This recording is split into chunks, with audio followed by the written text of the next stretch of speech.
All right, Matt. We're live. Oh shit! Everything still kind of works. Hi, it's me. I have a mustache now. I had a long story. I had to give them the beard in the separation agreement. I got to keep the mustache. Brendan had a thing, but he'll be back next month. But for those who are just joining us, because, well, we just started, I'm Matt Ryan, and this is UFC 282 live on... What are we calling this again? Steph, what do we call this? What is this? Where are we? We're on Matman, I think. Matman? Matt? Is that OG? Is that what we're on? I thought you meant existentially. Oh, where existentially? No, never existentially. I have no idea. Literally. Always literally. Hi, everybody. I'm Matt Ryan, joined, as you can hear, Stephanie Sotilli. We can actually hear you now, Steph. Yay, I hope so. Yeah, I negotiated that in the contract that you can actually hear Steph on the show, which is a big thing. It took how long for me to get a microphone so you can hear me? 3 years and us being able to negotiate cabling in our contract. Exactly. So because I'm a woman, that's about on par with the timelines of how long it takes for me to actually have a voice, you know. It's just... I have to throw that in there. I'm sorry. that is... I have It's a part of the new deal we had to negotiate with Matt Men. Steph is allowed one feminist or Matt is stupid comment per show. That is guaranteed, but she does it anyway. That's just the one contractually she has to get done in the first 15 minutes of the show. You're going to see a lot of new things, a lot of new lights. We got production equipment. We have a new camera. It's nice. I'm in focus. I'm in light. And we've got a new producer on the show. It's a producer, if you watch Matt Men every single week or listen to Matt Men every single week or the Wrestling Observer Live with Andrew Zarian every Sunday, you know him, it's OG, and he will be checking in throughout the evening tonight. But, as always, Straight cash, homie. Straight cash. Straight cash, homie. when you donate to the Super Chat, Straight cash, homie. we give you a bit of a shout-out, and PJ Simpson, who's a patron at patreon.com/Dan A. White. That's patreon.com/Dan A. White. Straight cash, homie. He donated $10 to the cause. And I want to say thank you, PJ. As always, you are a mensch. And everybody who listens to the show is a mensch. And it looks, taking a look at the chat here. I'm in the dark, dude. Yes, I'm in the dark. I'm mysterious now. Trigger D saying straight cash, homie. Steven Caroso, same crew, different clubhouse. Let's go. We're so glad you're here. And please rate, review, and subscribe to the Matt Men channel. It'd be nice of you. We know a bunch of you guys did last time, but this time, please do so. And also, Straight cash, homie. Straight cash. go to homie. patreon.com/Dan A. White. That's totally legal. Patreon.com/Dan A. White. Haven't got sued yet. Don't plan on it. Second class citizen. Matt Ryan, glad you're here doing the show. Thank you. Thank you guys for following us over across the street. We're not in a fancy studio or have Ariel Helwani money. Nor did we ever, but that's another conversation for another day. But we will be here live talking all night long. Tiffany Shriver, long time. Okay, Matt, we followed you here. Hungover Moth in the chat. Stephen Kelleher, Young Ed, MM, Trigger D in the chat. Everybody who I know. Stanley Franklin is here. And I know the lighting is going to get some getting used to, guys. We're trying to figure it out. We're working it out. We got new equipment in literally yesterday. I had to walk into the studio. Olive had to help me Sherpa about 15 boxes into the new studio, which is the same studio, but we got better lights now. But they're so cool that they make it hard to see me clearly, but you don't really need to see me clear. You can see the mustache, though. Let me know what you think of the mustache. Steph, if we're able to get a poll up, how about we do the opportunity to create a poll? Well, I think we should ask them. We'll ask them first. Just ask them. Let them go at it in the chat for now. Yeah, let us know. And I got the Olive for president. Yes. Yes. Olive for president. Trigger D. Absolutely. Stanley, frankly, we appreciate the effort. I appreciate you guys coming over and joining us here. We're working out the kinks here. We're trying to build the same infrastructure we had across the street, and Hungover Malt's got some stuff to do, but check out, watch the show after the fact. But we're glad you're here. We won't be telling you to go to any sponsors because we don't have sponsors yet, but we will be telling you to go to the Patreon. But we got a great card here tonight. And as always, I saw some people in the chat playing the game before we even went on the air. You know how happy that made me? That just made me feel so loved and welcomed. It's 10:02 in the Eastern Standard Time Zone. The pay-per-view package is rolling. They were able to do what his mother could never do. Make him feel loved and listened to. That's true. That's actually the tagline of this show. You're going to regret giving me this microphone. There's a lot of things I regret, dear. But when it comes to tonight's card, we want you to be a part of it. It's a pretty awesome card. We'll start things off with Ilia Topuria taking on Bryce Mitchell, the man who drilled his balls off. Our co-main event, Darren Till in action against Dricus du Plessis. I'm going to get that name wrong like 15 times. If we had a drinking game for every time I missed a name, all of you would be dead. Then we've got Santiago Ponzinibbio going up against Alex Morono. And then our co-main event, Paddy Pimblett taking on Jared Gordon. And a fight that I think is going to be a late fight of the year candidate, Jan Blachowicz taking on Magomed Ankalaev. I want to know who you guys think is going to win this fight. And if you're going to ask me, man, who do you think is going to win? You guys should know by now. I will tell you my predictions before the fight. Or you become a patron at patreon.com/DanAWhite, and you can read my column where I give you a little bit of a parlay and a bit of a preview on who I think's walking out of the octagon tonight in our main event and our co-main event. 1/3 of that parlay already paying off in Santiago, in the Rozenstruik, Jairzinho Rozenstruik. And we got second-class citizen. Straight cash, homie. Straight cash, homie. Straight cash, homie. Donating $4.99 to the cause. Virginia Valley asking an important question in the chat. Is Olive 35 years old in dog years? No, not yet, thankfully. She's still a small baby, but she's a fat baby. She's got another 3 human years left. Yeah, and then she can run for president. Yes. And we will try to get that going. We'll try to get that running. But a shout out to Stephen Kelleher. He's saying, picking Thug Nasty, Trigger D. If Bryce wins by Twister, I'm going to start promoting Flat Earth. Don't trigger. We've known each other virtually for a long time. Don't do that. Don't do that. Please, for the love of God, don't do that. Checking in on the chat. Tiffany Shriver, is your mic partner coming? Brendan is key for the back and forth. No, we won't have Brendan tonight. Travis Tarr saying 10-18 for the first walkout. We might as well play the game. Game is very simple in the chat, and we'll announce as well. What do we think the first walkout will be and how many people will walk out? It's the first fight is Bryce Mitchell, Ilia Topuria. Steph, you get to go first this time. Where do you think and how many? The first one is not the one that drilled his balls, right? Well, this is the fight. Yeah, this is ball driller. Oh, shit. He's a ball driller, a flat earther, and an economics degree haver. Oh, he's going to have 5 people. And I'm going to go with 10-15. 10-15. All right, we've got some 10-17s, 10-18 from Travis Tarr. Dollar Darko saying 10-17. I'm going to go 10-17, and I'm going to go one person. I think that's where things kind of average out with this, and we want you to be a part of the conversation. Also, follow us on Twitter at MattMenPod. Well, just look up at MattMen on social media. You can follow me on Twitter at MattRyanYells. You can follow Steph on Twitter at StephSoTilly. And as always, we're so grateful. We're starting things off with Mitchell and Topuria. Coming into this, Topuria, 12-0, BJJ black belt. He has 1 performance of the night bonus against Jairzinho. Bryce Mitchell, 15-0, drilled one of his balls off. That's actually one of my notes on my sheet for tonight, meticulously prepared.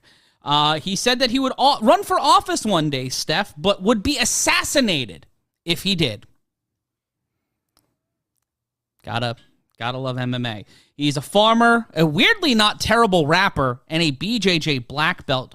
John Bruce saying 10-18 in the chat. Our next contest would be at middleweight. Dricus du Plessis versus Darren Till.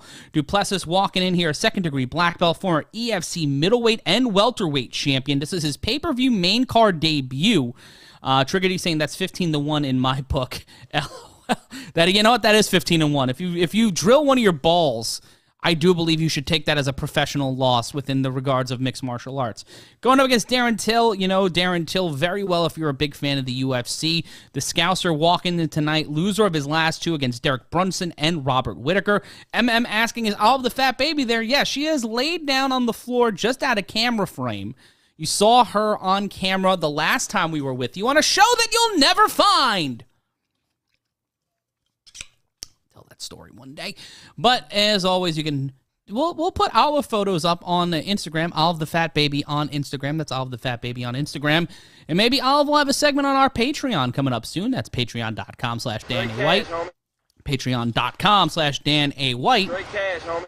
And I want to know what your guys' thoughts on this card is, because heading into this, Glover Teixeira and Yuri Prochaska in a I was excited for that fight when it was announced when we were doing our last show over at the other place.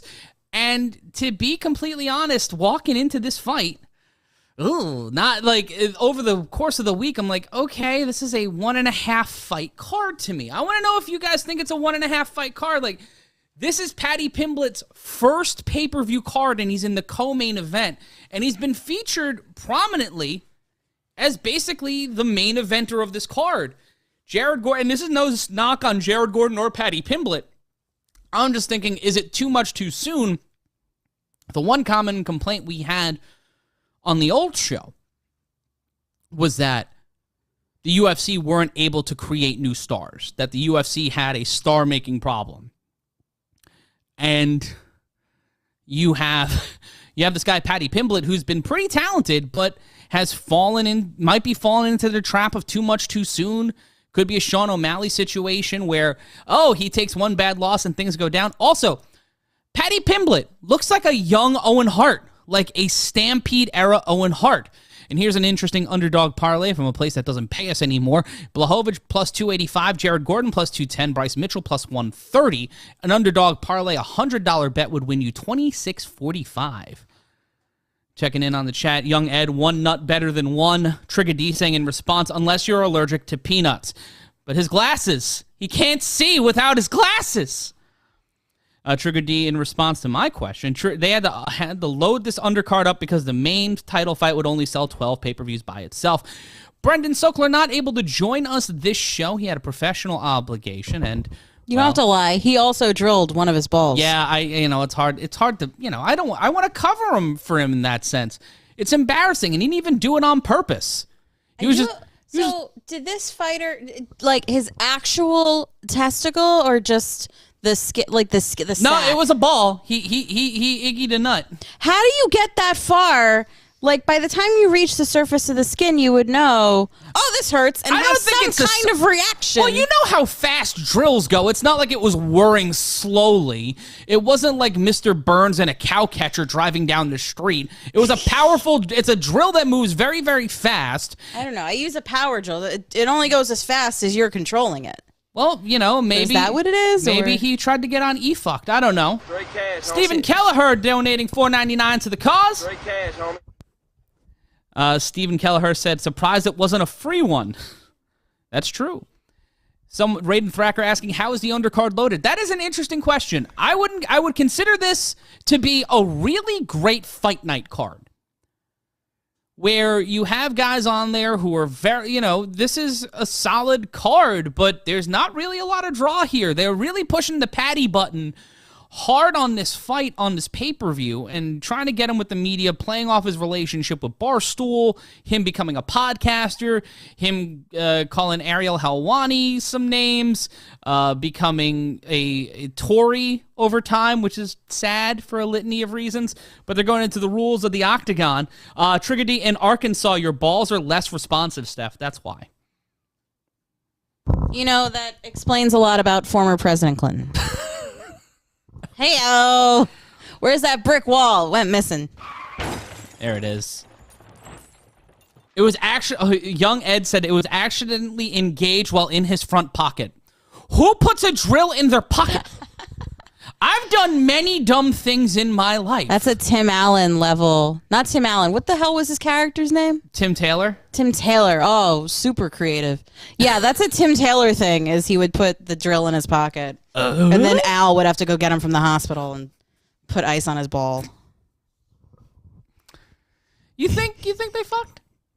No, Al has a way better taste. He's a bear. He's cut. Exactly. Al, The Al professor rules. speaks for the first time. He speaks a lot, just in a way that we don't understand. No, I did not trade Brendan. We were offered to trade Brendan to Barstool for some Barstools, but I thought we could get a better deal. And then I woke up one morning and there was just an entire pizza thrown at my door. Couldn't explain it. Just knew that was how they reject. I think that's just how they reject people for jobs, is that what's his nuts from Barstool just shows up at people's houses and throws pizzas at their door. Derek Spino, there's a clip that you hang the drill from. It's possible. Yeah, on a tool belt, but not in your pocket. Like, what the fuck? I just think it's just too close. Like, even if something exists to do that, it's too much. It's just like, lay it on a table, go elsewhere, and then come back to your drilling. You don't have to carry the drill with you everywhere. You don't? He doesn't seem to know that. I mean, I wouldn't. You know what? He has it just in case he finds himself at the end of the earth and needs something to hold on to. Dave Portnoy. Thank you, Stanley Franklin. Dave Portnoy. We offered this show to Barstool, and they threw a pizza at us. So it's been a weird time going independent. We're so glad you guys are here joining us. As always, Straight cash, homie. Straight cash, homie. we're in the pay-per-view package right now, the opening package. Trigger D, I seen a saw crawl up a guy's leg once. That is a tough sentence to say out loud. Steven Chapman, best fight on the card so far. For me, the best fight on the card is the main event. I'm really interested in seeing how it goes. I think Mitchell Topuria is going to be a fun fight as well. There's a lot of different opportunities here for me to be surprised. I think the co-main, all the fights are good fights.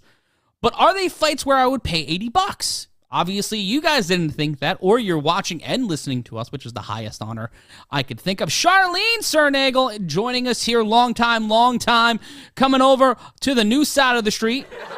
There we go. You get your flowers. Everybody who's here for the longest, thank you guys so much. And it's 10-14. A 10-14 walkout, and it's solo. No, it's two. There's two people walking out with them. So, Steph. Wait, what about the two in front? That's security. They don't count? No, it's fight team. They're just having different colored jackets. What's the Yeah, because difference? that's the UFC security, T-Mobile security, the maroon jackets. They don't count? No, they don't count. The fuck? So who counts? What do they have to be dressed as? The team that walks out with them. The Burger King? Like, what do they have to wear? No, Justin Bieber. No, if they walk out wearing the same fight gear as the fighter. Oh, okay. I'm just saying. Technically, if I were to take you to court, you just said people. So, just saying. You won anyway. I don't know why you're fucking litigating. He walked you out won. with people. I'm so glad we moved. Amen, brother. Shout out to OG. We're getting ready for our first fight. It's Ilia Topuria, Bryce Mitchell, and I don't know who's going to walk out of this the winner. Mitchell, both of these guys undefeated. I think Topuria, this is both of their first time on the main card. But the knockout is a big thing for me. Mitchell is a submission guy, but both of these guys have experience with submissions. And the second longest active knockout streak is from Topuria. Knocked out 3 straight opponents. Has finished 11 of 12, 4 by knockout, 7 by submission. That is going to be really interesting to see how that plays off. Thank you so much, guys. Cash, homie. If you're donating to the Super Chats, you're joining us on Patreon, or just hanging out. If you're a long time, it's awesome to see all of you guys here and to be a part of the party. And it's really awesome to see that on the first night that we've got so many of you guys here with us. Stanley Franklin picking Bryce Mitchell to win. Young Ed, unfair to Ariel, making bank off of fighters just like Dana. Yeah, exactly. I don't fall like that. We're in the access business. Journalists are in the access business. And here comes Bryce Mitchell looking just confounded. A fun question, Steven Caruso asking Steph, who are in the photos behind us? Well, when we tore down the brick wall, we decided to pay honor or to hang up some photos that Steph had for nearly a decade. Yeah, over a decade. Of some of the best comedians to ever walk the earth. Right behind me is Lewis Black. To my left is Bill Hicks. To right behind me is Joan Rivers. And there's Eddie Izzard. And we've got a few others up here. George Carlin. Ariel is on a set salary. I am making money off of you guys. So just remember that. Remember me. Avenge me. Also, Bryce Mitchell being from Texarkana makes the most sense. He's the kind of guy who I would think would fight with dip in his mouth. He also looks like one of the Joe Exotic's husbands. Like in the face. I can't unsee it now. Was that the guy that had he looks like also the guy that had a harem of women, if you remember. Oh, Doc Antiel? Oh, God. And the third longest active streak in the featherweight division with 6 for Bryce Mitchell. Largest top position percentage in featherweight history, 51.4%. One of 2 twister submissions in UFC history. It is going to be fucking banana pants. You could also grow that kind of mustache that guy has in the back. I could, yeah. But I'm already on enough watch lists. I don't need to be added to any others. There's never really, once you're on one of them, aren't you on all of them? You would think so. PJ Simpson, Topuria ITD plus 275. Interesting. Mitchell to win by submission plus 500. Topuria to win by TKO or knockout plus 240. Mitchell to win by decision plus 275. It's a fucking good one, Charlene. Double gun cocksuckers. Chappelle's not in this run of artists, but I think as we add to the set, we'll probably have some different comics on there. Steven Caruso shouting out to Decor. Taking a look inside the chat here. Steven Chapman saying worst pay-per-view of the year, but let's take a look at the tail of the tape. Bryce Mitchell, the 130 underdog, minus 150 favorite is Topuria. 3-inch height advantage for Mitchell, 5'10" to 5'7", 28-year-old Mitchell against 25-year-old Topuria, both coming in at 146 pounds, a 70-inch reach for Mitchell, 69 inches for Topuria. Nice. And we're getting ready to rock with this one. And I'm sorry, Bruce Buffer is wearing a kaleidoscope jacket, which looks like he robbed it from the set of a Mod 60s comedy. And there's someone holding a Arkansas flag next to a Filipino flag. Tapestry of cultural colors at the UFC. I'm so glad to be here with you guys. Sean Bowser, bro, I've been trying to find you for the last hour. I thought I subbed to the new channel last fight. I guess not. What's up, Matty the Batty? Ahoy, hoy. I'm Matt Ryan. So glad you're joining us. Let your friends know where we are. Use the hashtag UFC282. Stephen Kelleher's right. You can't bet DraftKings if you live in California because the voters of California, especially in the red districts, suck a bag of dicks. But be sure to rate, review, and subscribe to the Matt Men channel. And have some fun with us. But share it on social media. Use the hashtag UFC282. Well, that Canada too, but Canada stopped it because of the James Krause thing. So California is because of a voting law. Canada is because James Krause was a bad, bad boy. Naughty boy. Young Ed, Bryce by chainsaw choke. I would expect that motherfucker to pull out a chainsaw. Toker88, I know he would take up the whole wall, but a picture of Patrice behind you would be great. Jesus Christ. That's fucking funny. It's fine. He's been dead for how long? About a decade. His picture would fit up there now. Jesus, dude. I miss Patrice. Mark Goddard, your official for the opening round of violence. Stephen Kelleher saying he drilled off his nut to make weight. Oh, I missed you guys so much. I missed you all so much. It's really great. Topuria, Mitchell, is the earth flat or just his noggin? We find out. Round 1 starts now. Both men step to the center of the octagon. Push kick by Mitchell. Topuria trying to take advantage. Savate kick missed by Mitchell. Mitchell trying to land those savate kicks to the knee and thigh of Topuria. Up kick, and Topuria came in with a left-right combo, landed a few bicycle kick by Mitchell, spins out. Now Topuria controlling the center of the octagon. Mitchell swinging wildly, and he gets an ankle kick from Topuria, sends him slipping and sliding like Dick Van Dyke in 65. Left hand by Topuria trying to go after the body. 4:29 left to go in round number 1 of 3. Savate kick again and a spin out by Mitchell. Mitchell trying to go for the takedown. Great evasion by Topuria. Standing in the center of the octagon, both fighters, no real leaving the center here, but Mitchell on his bicycle, moving on his back foot, right hand thrown by Topuria, one by Mitchell, left-right combination from both fighters into a grapple, break off and back into the center of the octagon. Feigning a knee was Mitchell. Mitchell in some sort of weird camouflage that I think he picked up at Bass Pro Shop before the fight. Left hand by Topuria barely lands. Overhand right missed by Topuria. Mitchell, if he would have loaded up that left, would have cocked him on the jaw, but only a light tap from the Texarkana one-ball man. Right hand thrown by Mitchell. 3:45 left to go in round number 1. Controlling the center of the octagon, left hand by Topuria. Trying to create distance, right hand. Landed by Topuria to the jaw of Mitchell, just mushing his face with a right hand. 3:33 left to go. Right hand, left hand by Topuria into the face and jaw of Mitchell. Mitchell still standing, but that one had to hurt that combination, just right in there. Hit him with the bing and the bong. Up kick attempt by Mitchell, not landing. Left, right hand landed by Topuria. Left hand missed by Topuria. Right hand will land. Topuria controlling the pace of this fight so far. 3:03 left to go, and a great evasion there by Topuria. Blocks a head kick and evades another takedown attempt. Scrambles out of a takedown attempt by Mitchell. Someone called Joe Don Baker because they need a stronger Mitchell inside that ring, and it looks like a little bit of raspberry jam is leaking from the left eyebrow of Bryce Mitchell. Right-left combination, caught him with a left uppercut. Did Mitchell to Topuria. 235 savate kick does land by Mitchell. Mitchell finding a little bit of a stride. Right hand by Topuria.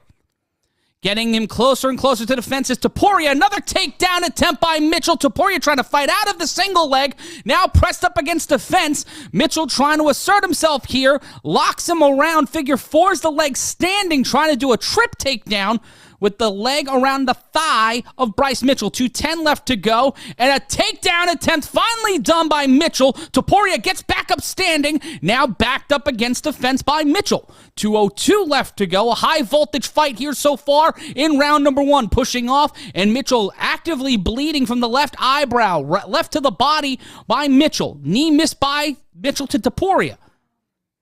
Minute 48, left hand missed by Topuria to the ribs of Bryce Mitchell. Left hand landed by Mitchell, and right hand landed by Topuria to the head. Cracked him again on the side of the head. Topuria slips on a left-hand attempt. Mitchell tried to come in and vanderjacks him, but it's not pride, motherfucker. Needed a body by Topuria. Overhand right missed by Topuria. Both men towards the fence. Mitchell's back to the fence, pressuring his Topuria. Missing with a wild right hand was the man hailing from Germany. Mitchell trying to lead with that left hand, utilize that jab and the slight, and I mean slight, 1-inch reach advantage. Left-right combination not landing, and a takedown applied. 1 minute left to go in the round, and Mitchell in control on the ground. Remember, he has one of the 2 twister submissions in UFC history. Is a noted submission master, but so is Topuria. Topuria with a fair amount of submissions in his time as a mixed martial artist. 46 seconds left to go in round number 1. Trying to get into side control is Mitchell, trying to bridge it, but Topuria holding on for dear life, crossing the legs, and now climbing up the body, trying to climb up the body. He's got the right leg and the left leg around the waist of Mitchell on the bottom. 30 seconds left to go. Trying to climb the tree is Topuria. Trying to wrap the limbs of Bryce Mitchell. Mitchell now laying right hands, trying to scramble up, has the right leg on the shoulder and brings it back down. 15 seconds left to go. It'll be interesting to see how the judges score this one. If anything right now, Bryce Mitchell might steal the round 10-9 after he got opened up by Topuria. We'll see if that one is just a mere flesh wound or not. And at 2 seconds, 1 second, and we will be at the end of round number 1. I'm Matt Ryan, and Brendan Sokler will be joining us next time on the show. He had a professional obligation, or he cut his ball off. We don't know. We'll find out next time. But shout out to everybody watching in the chat. Trigger D, Mitchell is one of the top 5 surgeons in Arkansas. Oofa. But thank you guys so much for joining us here on the program tonight. I am Matt Ryan. And I'm having so much fun here right now. watching the fights with you guys. Topuria 10, Uniballer 9 coming in from PJ Simpson. Bravo. And if you like what you hear, donate to the Super Chat. And if you don't want to donate to the Super Chat and you want to give us more money, go to patreon.com/Dan A. White. Patreon.com/Dan A. White. Young Ed Bryce used to be nuts. Now he's just nut. We've turned into a comedy pyramid. I am so happy to have finally become the Ron and Fez show in 2002. Both men standing in the center of the octagon. And here we go with round number 2 of 3. Mitchell, the more active and aggressive fighter, coming into the round. But Topuria looking to make something happen. Throws a wild right hand. Does not land as the Englishman. Savate kick missed by Mitchell. 15 seconds gone by, round 2 in the featherweight division. Mitchell, in my opinion, up 10-9 in this fight so far. Right hand barely missed. And now trying to transition over. Left-right combination, avoiding the takedown. Topuria landing some solid strikes there.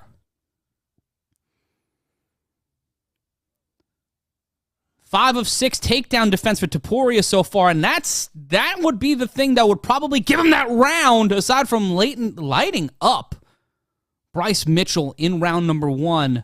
Topuria evading another takedown, trying to get out of there. Both men standing in the center of the octagon. Raiden Thacker says, leave Bryce alone. It takes ball to step in there. Comedy pyramid. Oh, a beautiful left jab by Mitchell. Another takedown attempt stuffed by Topuria. Stuffed like a hot pocket into my gaping maw as a child. And now Mitchell bleeding from the nose. Some raspberry jam coming from the schnozzoots. But a 5-strike combination of Topuria. Right, left, right, and then a head kick landed by Bryce Mitchell. Another left to right. And coming in, Topuria evades with a left hand. Hopefully Mitchell isn't getting gassed here. You know, throwing a lot of strikes, trying to do those takedowns. And Mitchell gets dropped with a right hand. And Topuria now trying to pull in a bulldog. Trying to pull in a guillotine. And make Bryce Mitchell tap. Will he prove that the earth is a globe, or will he be able to survive another flat day inside the octagon? Topuria trying to get into top position, trying to transition over and posture up. But now Mitchell, fantastic BJJ practitioner himself, trying to get up in an elbow to the nose of Bryce Mitchell, trying to flatten it in this match. 2:49 left to go in the second round. Now Topuria in mount, punching Mitchell in the fucking head with the left hand with impunity. First time I said it here. Take a drink. Right hand by Topuria. Both men standing again, but Mitchell taking a beating. Much like his testicles in a power drill. Knee landed, though, by Mitchell. Right hand by Topuria that barely lands. Another one landing. Mitchell thrown into the deep end. Topuria slams him down from a kneeling position. Now in trying to go for a crucifix or side control. Inside control now is Topuria trying to posture up against Mitchell. He knows he's got some great BJJ game and now trying to take the back, punching and going after Bryce Mitchell. 2:01 left to go in the round. Mitchell in trouble, and he is trying to lock into submission, trying to press him up there. He's got him in a reverse camel clutch, and Bryce Mitchell taps. He is taking a loss. The globe is safe, and Ilia Topuria remains undefeated. That win-loss column, that loss column is no longer flat. It is curved and crooked for the man from Texarkana who was a gamer tonight but was unable to stop Ilia Topuria inside the octagon. Straight cash, homie. Whew. Fuck, it's good to be back.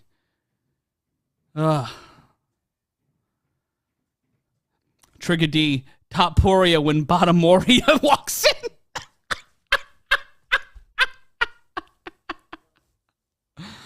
PJ Simpson saying night.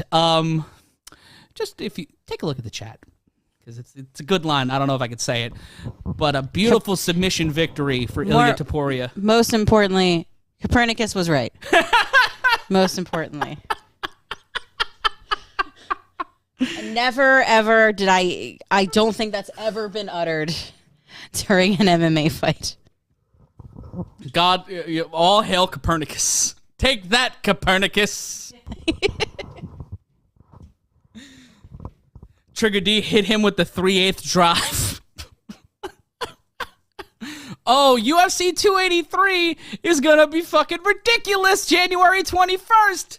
Set your calendars. It's Figueiredo Moreno 4.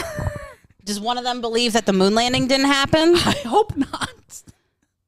Just keep this going. Stephen Kelleher, lucky to get out of there with his nut. No, one of them believes it's a cube. Trigger D, Galileo. Bravo. Magnifico. And the official decision will be a submission at 3:10 of round 2. Ilia Topuria gets the win. Bryce Mitchell showing him some respect. A warrior inside that octagon was Bryce Mitchell, but a little out of his depth. Had a great fight, but was a little out of his depth, in my opinion. Unlike the Globe. It's a lot of depths. Well, yeah, it's got to be, because it's hollow, right? Yeah, no, there's chocolate in the middle. Ooh. Don't make me rotate. I'm full of chocolate.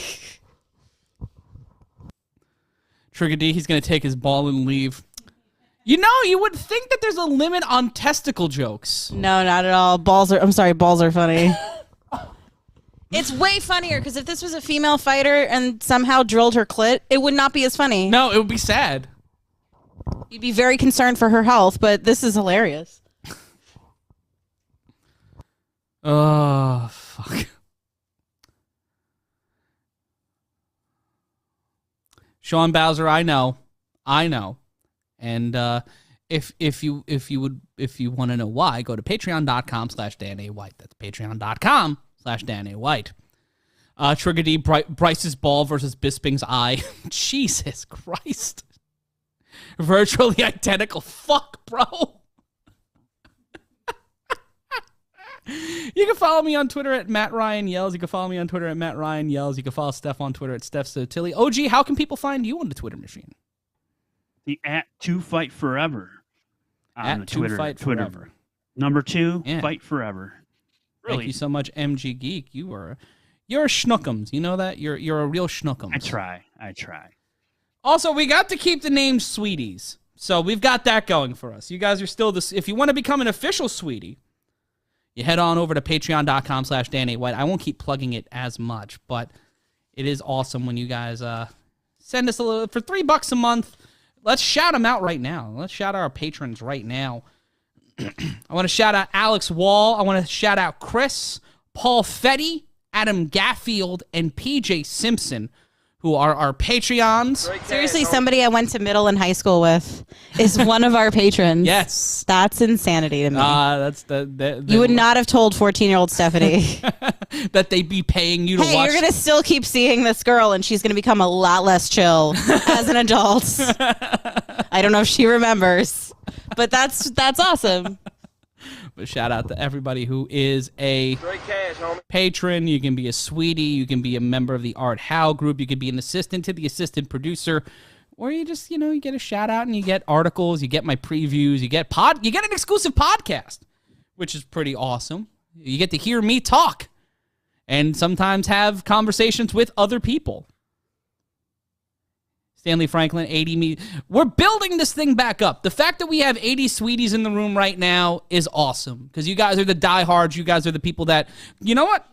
If you want other people to watch the show, if you want other people to be a part of the conversation, text a friend. Here, all right, I've got a game for everybody tonight.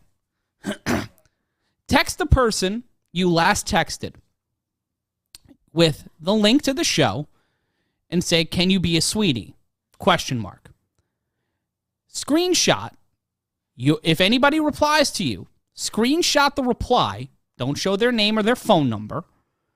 Tag me at @MattRyanYells, tag at StephSotilli, and tag the Mattmen podcast. How can we find Mattmen on Twitter, MG? At Mattmen podcast. Just like at that. Mattmen podcast, and at 2FightForever is MG. So tag us in the photo. And the best one tonight, we'll give you a what can we give them? What can we give the best thing of the night? Do they want that white fluffy backpack? Oh yeah, we'll give you a white fluffy backpack. Do you have it? I'll go get it. It's in my bag. I'll in my go grab bag. it. Or hold on. Would the professor like to go grab this white fluffy backpack? That could potentially be one of the prizes. It'll be brought to you so you can show it on camera. It is an Ariana Grande backpack. And we'll sign it too. It's on my laptop bag to your right. It was given to me in my laptop bag to your with right. Perfume. Man's a professor. Can't figure out his left from his right. American education system, people, our best and brightest. He understands philosophy at a level that doesn't make any sense to me. Yeah. So yeah, sometimes there's a give and a take. That's true. We will give you this backpack if the best one tonight. If you can screenshot, if you send someone a text saying with the link to tonight's show and be a sweetie, the best response gets this backpack. And you'll get me and Steph probably autographing it as UFC's 30 years logo is coming. Oh my God, it's 30 years? It's going to be 30 years since the first UFC. Well, in a year from now. I'm going to throw this over there. So 30 years since the first UFC. Sean Bowser wants a Camaro. A cameo. You know what? If you're a patron, you might be able to co-host the show. You get to call a fight with us sometime. We have the technology. We have the technology now to do that and not be shitty. Like it's a thing that we can do. But head on over right now. Text a friend. Go to Twitter. Stephen Kelleher already has one like that. But do you have one signed by me and Steph? That's the question. Is it the Ariana Grande backpack that came with perfume? Is it that exact one? Well, he does want to. This is a rare item. It's a rare item, and we're going to be giving it to you. It could be worth tens of dollars. Yes. But coming up next, it's Dricus du Plessis versus Darren Till in a battle at middleweight to top 15. Middleweight's facing off. Guys, I want to know who you think's going to win. And Steph, Jason Brooks said, she said drill the clit. Drill the clit. Drill the clit. You can make that sound super empowering. What was that? Who was the name? I have Alzheimer's. Who is the woman from the the 40s or something? The Rosie the Riveter. Yeah. That's it. Rosie the Riveter picture with drill the clit. All right, well, we're going to ask Ben Falbo to make that now. Stephen Chapman, 30 years ago, I was still in my father's non-drilled balls. My God. And we've got Sean Bowser, no like Merry Christmas to a friend of mine from you yelling, LOL. I don't know what that means. I don't know. But we'll figure it out.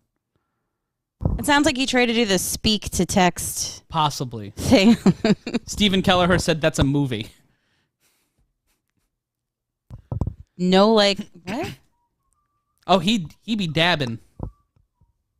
Stephen be dabbing, and not in the traditional sense.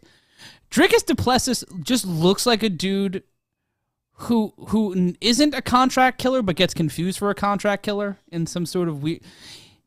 He looks like if Ryan Reynolds was on too much testosterone. Yes, Ben, I know you drew a naked Dan A. White, but there's a new thing now. Drill that clit. We still should. The Dan A. White photo is still.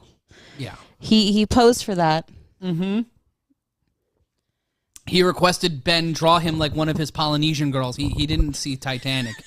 He's never seen Titanic. He just decided to say Saw that. a lot of Polynesian girls. That's where he dries out. And DDP gonna kill our boy Tilbert. Can we call him Tilbert? Can we call him Darren Tilbert? Man, I used to like Dilbert, but then Scott Adams went crazy and thought he can hypnotize women into fucking them. And I can't. Can you? You said he tried. You didn't say he was unsuccessful. Totally don't want to use it. Wait, Mike Awesome. Mike Awesome, I thought you were dead. Oh, not that Mike Awesome. Sorry. Darren Telendez. Oh, you want a cameo? A video of me saying Merry Christmas to your buddy, like you call the fight. Yeah, I'll do a cam. If you win, if you win the Sweeties contest tonight, I will give, if you win the Sweeties contest, I will send you a cameo. I will send you a cameo. You can go to sportsyeller@gmail.com. That's sportsyeller@gmail.com. If you win tonight, send me all the information. I'll do a cameo. Damn, Trigger, I can't say that one. Dricus du Plessis tied for the 5th longest active winning streak in the middleweight division with 5, a 9-fight winning streak overall, 8 first-round finishes, has finished 16 of his 17 wins, 7 by knockout, 9 by submission. It's not looking good for your boy, Darren Till.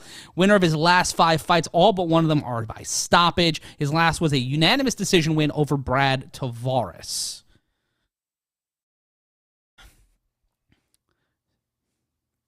Let me know who you think is going to win in the chat here tonight. I like DDP taking the win over Tilbert. Is everybody cool with me calling him DDP, even though he does not have long hair, nor is he from New Jersey, nor does he tell you to do yoga? Can I get a ruling on that, Steph? Bang a lot. So it's confusing me, but I also think it's funny because I just keep picturing Diamond Dallas Page. So oh, you know, if he knocks him out, I'm going to say feel the bang, right? Continue, yeah. Please continue to say it. Trigger D War Darren Tilbert Talendes. That is a long fucking name. Also, if you want to get the hashtag drill that clit trending. I could just please do and confuse everybody. Yes, please and thank you. And hey, we could teach some more men where it is. Yeah. That could be possible.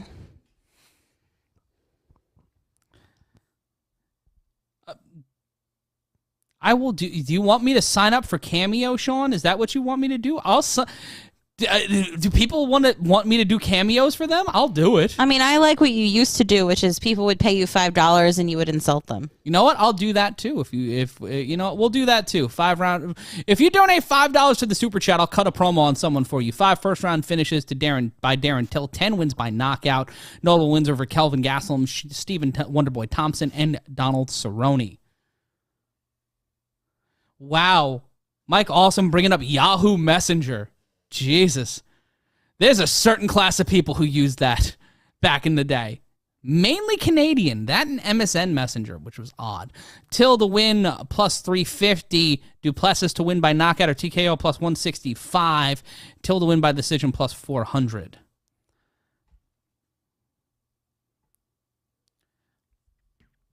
But we're getting ready for the official introduction. Trigger D says he beats up 170 pounders. Well, yeah. Well, it's going to be interesting tonight. Darren Till looking a lot. I can't come up with a name in my head right now. But Till 29, Du Plessis 28, 6'1", Du Plessis 6 foot for Till. Till coming in a half pound under 184.5. Du Plessis at 185 even. Du Plessis with a 76-inch reach advantage, 74.5 inch for Darren Till. Du Plessis, former EFC champion from South Africa. So is Dalcha champion, or Dalcha Lambenguya, who was awesome in the prelims. Triggerbert at CompuServe. Sean Bowser saying this is a do-or-die fight for Till. And I agree. I think this is a big do-or-die fight for Darren Till. This is the borderline. He might end up at the PFL or end up at Bellator after this. Stephen Kelleher said, I think 185 is too big for Till, but I didn't see an extra 15 pounds on him. Shout out to Alan Loves MMA. Hello to you and Olive from me and Sugarpaw. Oh, Sugarpaw! Good dog name. That's a good dog name. And Steph reminding you again, do not ask for links for illegal streams. No one has asked the dumbass question yet. Is this the main event? No, not that one. Not that one. Let me see the fight. Turn the camera. Put a mirror behind you. My like mom YouTube never loved me. Oh, that one's me. YouTube Sorry. has been around for a while. They should understand. We can't do that. They will shut it down immediately. I just saw an old woman in a blue shawl, or like a blue poncho that was knitted. Widow Pena? Yeah. Can we watch that after the show? Widow Pena, no. Oh, shit. Till Du Plessis, let the violence commence. Round number 1 brought to you by my inability to feel anything but pain. Duplessis being walked down by Till. Till controlling the center of the octagon, making Duplessis circle. Duplessis missing with a leg kick. Darren Till very much in the dad bod mode. Duplessis looks like he works out and he likes to party. Duplessis trying to go for a takedown, gets the takedown on Till. Till trying to scramble out, trying to get up to a standing position in the Luther Campbell position now. And if you don't know what that is, that means it's face down, ass up. That's the way we like them get a submission, which is what Duplessis is trying to do now. He is punching about the face and ear of Darren Till. 4:19 left to go. Gives the referee a thumbs up, but Duplessis will not stop. He cannot stop. He is like the Energizer Bunny on, well, not on codeine, but on something else. Maybe the crystal methamphetamine. He is beating that man and possibly giving him the 2 Live Crew. Just beating him about the face and ear. Till trying to cover up. He is in trouble. He is pressed up against the fence. He is in a world of hurt right now, much like voters in rural Georgia. Duplessis trying to continue to pressure, now just grinding his face into the back of his neck. The most violent nuzzle I have ever seen in 33 years of breathing. 3:30 left to go in the round. 24 head strikes from the South African here to go in the first round, in the first 90 seconds of this fight. A needly asshole by Duplessis. I don't think that's a foul, but I feel like if you get kneed in the butthole, you should take that 5-minute ball break. And then just again, Till being pressed up against the Modelo corner advertisement, continuing to be punched in the face. We're over 30 head strikes now. I don't know how Darren Till is still able to know where the fuck he is. Till just getting hit with overhand lefts and uppercuts just continuously. He is getting spammed with the X button right now in this fight. It is not looking good for the Scouser. Another right hand, now using the right hand to light up Till. Both men standing, but Till pressed up against the fence. This is a situation where I think the ref's got to step in because this is getting bad here. Till getting whooped all over the T-Mobile Arena. Duplessis now trying to peel him down. The former EFC champion looking to make a statement here in his first UFC campaign. Entering the UFC at 17, and he's at 17-2, and in his 5 fights, last 3 of them in the UFC. Now he's taking the back of Darren Till, just laying in shots. Till trying to backpack him here, trying to get on a standing vertical base. 2 of 2 on takedowns for Duplessis. And we are over 50 headshots now from Duplessis onto Darren Till. This is bad. This is Dredrick Tatum, Homer Simpson bad. This is like watching Riddick Bowe in the end stages of his career. Now trying to pull the choke is Duplessis. Till keeping his neck down, his tummy firmly on the canvas of the octagon. Duplessis cannot get the submission. Till continuing to fight here. 1:40 left to go in the round. 37 seconds now. Continuing to punch Till across the face. It looks like a hematoma or some swelling is starting to open up on the face of Darren Till. Both men seated now, looking like they're crewing, and now in what I can only consider to be a violent act of spooning, Duplessis on his back, Till being held around the waist, and now trying to link in a submission. It is 60-0 in terms of strikes. Darren Till, in about 4 minutes of fighting, has landed 0 strikes to the 60, now 61 of Duplessis. This is uncomfortable to watch. This is watching a former great star get deconstructed in front of us like you're ordering a bowl of Chipotle. 51 seconds left to go now. Trying to get underneath the arm is Duplessis. Till finding a way out of it, now in a standing position, and now Till landing some shots, a couple of hammer fists, and now trying to pull the guillotine. He tried to pull the guillotine, cannot get it. Both men back up standing, and the momentum of this fight has changed with 33 seconds left to go in the first, and Till trying to get some momentum here. Duplessis looking tired, looking a little blown up, looking a lot like Jean-Claude Van Damme in Street Fighter. He is washed and he gets dropped. He slips and falls. He might be tired as shit, and Darren Till trying to light the lamp. He is unloading shots now on Duplessis. Duplessis trying to get out of it with 10 seconds left to go. Hammer fists from the top. Both men back up standing in a takedown from Duplessis, trying to stifle him with 3 seconds left to go in the round. And somehow, some way, Darren Till turned the tide. He'll lose the round, but he tired the South African. Whew.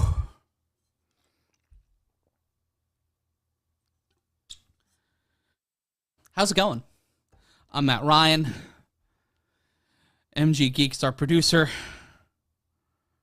I am columnist and Stephanie Sotili on the other side of the metaphorical glass. If you like what you hear, Straight cash, homie. Straight cash. donate to the super chat or go to patreon.com/Dan A. White. That's patreon.com/Dan A. White. Have we gotten any new super chats? Steph? Not recently, and I feel like people should change that. Yeah, donate to the fucking super chats. You're working very hard. And you are also... Jesus, fuck! Sorry, Steph. Yes, what happened? Darren Till's left eye is black. His left... The whole eye was black. That's not enough for his stoppage? Motherfucker can see. Oh, that left eye. Yeah, it looks like a slug is underneath and inside his eye. We begin round number 2. Leg kicks to the ankle by Darren Till. Uppercut, overhand. Oh, and some solid strikes from Till. Got Duplessis off on the octagon and bouncing off. 4:40 left to go. In round number 2, overhand left. Landed by Till into the bicep of Duplessis. Thank you, everybody, for the kind words. 4:29 left to go. Leg kick missed by Till. Left-right combination and a knee missed by Duplessis. We got 3 more fights for you here tonight. One of them for the vacant UFC Light Heavyweight Championship. The debut of Paddy to Batty. Trigger D saying, let's go Tilbert. Trying to create some pressure here. Ooh, left hand from Darren Till. Steps in. Right-left combination. Utilizing that right jab. Duplessis stepping in, but he is tired. He is exhausted. And his mouthpiece fell out. Till just making sure no fuckery, no tomfoolery, no bumfuzzling going on here. Slapping the hands. 3:55 left to go in round number 2. Head kick avoided. Duplessis getting kicked in the ankle. Left-right combination, landing the left did Till, not landing the right. And you could see how tired Duplessis is.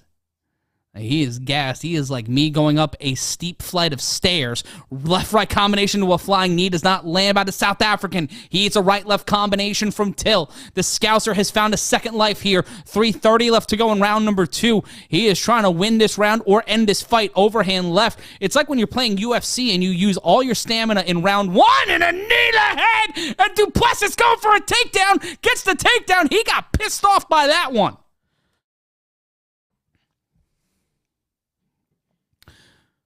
And now Till landing some shots and taken down and rolled through. And now Duplessis trying to go for the guillotine. Now has him in a face-down, ass-up 4-4 on takedowns, but he is in the front. It looks like 2 dogs trying to figure out who the fuck they are. Now back into a standing position, knee by Duplessis. Till finds a way out of it. Back in the center of the octagon. Push kick by Till. Continuing to put some pressure on. Right-hand jab by Till to Duplessis. 2:35 left to go in round number 2 in the middleweight division.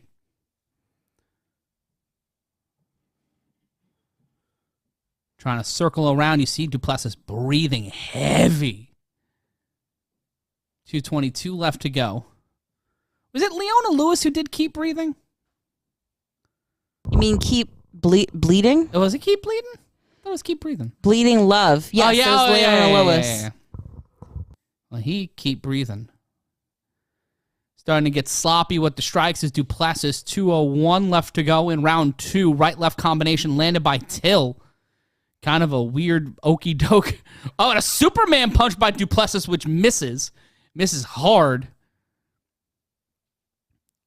And Duplessis with 1:45 left to go.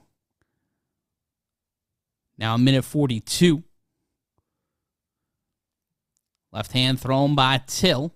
Move the left hand of Duplessis, which is his front hand, just batting away at it, is Till with his right. 90 seconds left to go in the round. Till looking a little winded too. -360 favorite now is Till. +280 underdog is Duplessis. A weird quick turnaround here with 1:16 left to go in the fight. In the round, left hand missed by Till. Left-right combination tried to set up for a knee to Duplessis, not landing it. And another takedown attempt by Duplessis. He has been perfect on these so far. Gets the next one, but being held is Duplessis by Till. Till trying to find a way to stand back up. Now laying on his back. 55 seconds left to go. We saw the last round turn on a dime in the last 30 seconds. Will we see that happen here in round 2? Till eating some solid shots to the face from Duplessis, who was holding him down with pure power, but this is what gassed him out in round 1 and has really not sustained him well in round number 2. 34 seconds left to go. Punches to the ribs and some solid shots here trying to pull a choke is Duplessis with 28 seconds left to go. Can't lock it in. Can't get underneath the neck, and Till finds a way out of it. Still on the ground with 20 seconds left to go. Missing. Ooh, an elbow from the bottom by Darren Till. Rolls through. Now trying to pick the ankle is Duplessis. 10 seconds left to go. Rolls it through into an ankle lock. Spins right into the center. Punching the back of the knee is Darren Till on some pro wrestling bullshit into the ankle pick, rolling through again, trying to reverse the polarity, but that'll be the end of the round. This is a fucker of a fight. Take a look at the chat here. Steven needing a dab. Stephen Kelleher saying clit someone in the drill. Dab someone in the clit. Seems like Till's got to stay on the outside. That's true. Stanley Franklin summoned by the power of Smish. Sean Bowser got cracked. Stephen Kelleher bruised too easy. Tillipsing. Who punched you, Sean? Why were you getting punched in the face, my man? Who hurt you? Who hurt you? Who hurt my baby?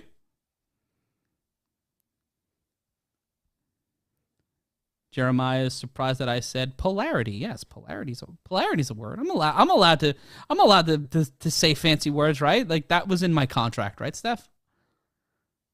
I mean, you can say them, but you'll probably not know what they mean. That's true. That's fair. They didn't teach you they just said the words at NYU. And this has been one hell of a fight. We enter round 3. Virginia Valley saying what we're all thinking. Would it be crazy if this ends in a draw? Both men hug, maybe kiss a little as we start round 3. Right hand thrown by Till. Right now I have it 19-19. I have 10-9, 10-9 apiece. Till continuing the push ahead. 4:41 left to go. 20 seconds now gone by.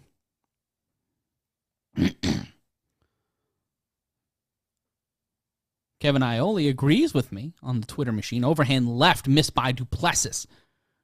Solid strikes here. Ooh, Till unloading a knee into the hands. Ooh, catches a low kick by Duplessis. Now just trying to limit the space. Kick to the body by Till. Overhand right by Duplessis, and Till barely getting out of the way of that one. 4:05 left to go. Missing with the kick was Duplessis, a low kick. Both men running to each other with their forearms like they're two rams on the top of a hill. Jab overhand by Till does not land. 3:55 left to go in the round. Just trying to break up the guard of Duplessis, trying to Philly shell it as best he can here with 3:45 left to go. Overhand left, gets behind the neck of Till, doesn't really land. Body kick landed by Duplessis, glancing blow. 3:33, ooh, an overhand left landed by Duplessis. 2 right jabs by Duplessis, one landing, another one, and body kick landed in tandem. Catching the leg was Till. Spinning out of it is the South African.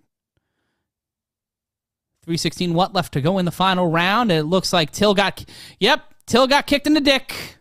We got a dick kick. We got a dick kick. This motherfucker just got kicked in the dick kick. Do-do-do-do. Do-do-do-do. Darren Till is very mad and pointing at his ball bag. He wants to fight, but we will continue fighting here. I miss when dick twists were more prevalent in mixed martial arts. Yes. Yeah, me and you both. The dick twist. Old dick twist. Okay, that popped me. 2:48 left to go. You can follow Steph on Twitter at StephSotilli. Ooh, right hand right to the face by Duplessis to Till. Here, I made a shortcut. Also, let me know. Let me know. Let me know what you think of the mustache. By the way, gang. I think it's good. I think it's a good mustache. Overhand right thrown by Duplessis. That left eye of Darren Till's is concerning. Spinning out, drop down. -130 live odds right now for Till, +100 for Duplessis. And now doing the kindergarten playground. Bang, bang, bang, bang, bang. As Duplessis and Darren Till taps. Darren Till gave up his back, got the rear chin lock applied, and Duplessis gets the win. And Darren Till loses his third straight fight, his second in the last 3 by submission. Darren Till was winning that fight. He had one hell of a fight, and he had one hell of a night, but that's you hate to see a fight end like that after Darren Till pulled out what he pulled out over the last round and a half, but Duplessis earned that victory. It's one of those, you feel sorry for one, but you're so happy for the other. This was a fight of the night, in my opinion. We've got 3 more great fights tonight, but fuck. Like, Alex Morono and Santiago Ponzinibbio is coming up next, and we got Pimblett and Gordon, and obviously the main event, Blachowicz and Ankalaev. But that fight and Darren Till's performance tonight exceeded all of my expectations. And honestly, if he shouldn't leave, I don't think he should be kicked out of the UFC after that. That's a fight of the night, performance of the night from both guys. I think they should get the bonus. They should get whatever Crypto.com money is left. But if you want to give us some cash, Straight cash, homie. Straight cash, homie. Straight cash, you can homie. donate to the Super Chat, and also you can go to patreon.com/Dan A. White. That's patreon.com/Dan A. White. Can I have a follow-up question? Yeah. About your mustache. Yes. Can I ask you? Yes. Honestly. Yes.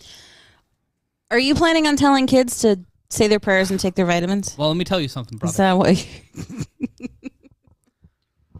Let me tell you something, dude. Are you planning to have another man fuck your wife? Other way around. Oh, right. Fair. I don't cuck, brother. Are you planning on dating someone that looks exactly like your daughter?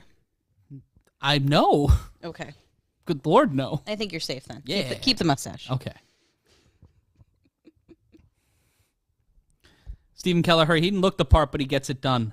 I don't know if that's me or Young Ed Fighters 2, Young Ed 0. Dan, Deathwish Dan, swat the G-spot. I believe. Are we looking for variations of drill the clit? Oh my God. Look, any attention to the area is fine as long as they know where it is. That's true. I think that I like except for a power drill. I like the enthusiasm. That's good. We start there and then continue with instruction. Trigger, do you saying that mustache is alpha AF?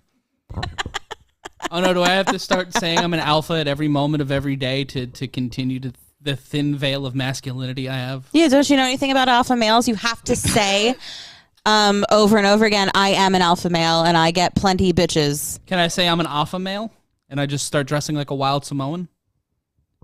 I think you said you can say you're an alfalfa male and put your eye into an exhaust pipe. That's a reference for all the from everybody from the greatest generation. Back in my day. Not even the boomers. They were the greatest generation. It was before them, right? Yes. Okay. That's who that's for. All the 110-year-olds that listen to you. Shout out to everyone who stood on a bread line. I like that our show's demographic now is your Mimas. Everybody's Mima. Shout out to Sean McBride. Shout out to everybody watching here tonight. Trigger D said, "Booter in the cooter." Ooh. I think there needs to be an apostrophe. But "Booter in the cooter" is a fucking good one. That's great. That one I love. Oh, fuck. Man, I thought I was so worried about tonight. I was legitimately very worried about tonight. Is there something that you felt you could not do on the previous channel that you feel you can do here? Well, openly drink again. Okay, where is that? Are you drinking? No, I'm What the hell? I didn't have time to go buy wine, and there's no soda in the house. Hold on. Mike Awesome asking, why have you been hiding that glorious Hulk stash behind the microphone this whole time? It's just how the mic is set up, bro. Also, if you want to win an Ariana Grande backpack, go on to text a friend the link to this show, and with that, also say, be a sweetie.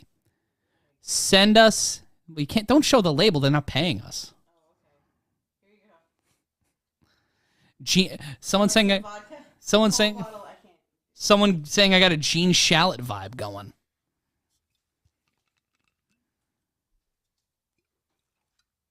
Sup, bitches? Drink responsibly, please.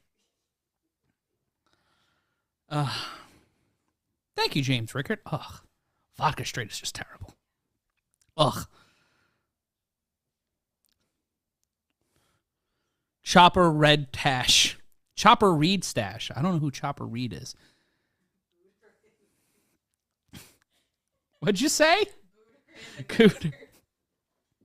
I love someone making a Gene Shalit reference in 2022 makes me so happy. So goodbye from Mr. Good Guy. Thanks to Steve McBride asking us to shout out his newborn Kayla. Shout out Kayla. Shout out to that baby. Message to the baby. Welcome. You have very loving parents. I'm sorry you have to live on this planet. Welcome. You're going to hate it. You're going to have men yell at you saying booter in the cooter. That's what you have as to a look term of forward endearment. to. As a term of endearment. Virginia Valley saying, I do like how the mustache echoes the hairline. Fair. Alan loves MMA. Did you watch any Bellator last night? Great main event, huge upsets. I did not have a chance to watch Bellator last night because I was at a at the Bell House where Catalyst Wrestling will be live January 22nd. If you're in the New York metropolitan area and you want to come have a drink with me, come on down to the Bell House. We will have a lot of great talent. We have Hot Sauce Tracy Williams on the card. We have Darius Carter, Colby Carino, the Notorious 187 Homicide, Pretty Peter Avalon, and so much more. Head on over to tinyurl.com/rockthebellhouse or catalystwrestling.com. That's catalystwrestling.com, and sign up to stream catalystwrestling.com right now. Money goes directly to fund the company. It would be awesome if you guys signed up. You get a free 2 weeks. And thanks, Steven. That's so awesome. I'm glad. Anything you need for baby Kayla, we'll do our best. Like, do you need a godfather for the baby? I'll be the baby's godfather. I will be the godfather to a baby of a man I've never met in my life. You are aware that means that if anything horrible happens, you have to now raise the child. I will be the metaphorical godfather to this baby. And Steph, you some words of wisdom. You were giving some words of wisdom. Yes, I'm saying welcome. It's going to be horrible because you were born a female. Jason Brooks saying you need some Red Bull with that vodka. Do you think me drinking Red Bull in any way is a good idea? My heart would explode. I would no longer be able to be alive.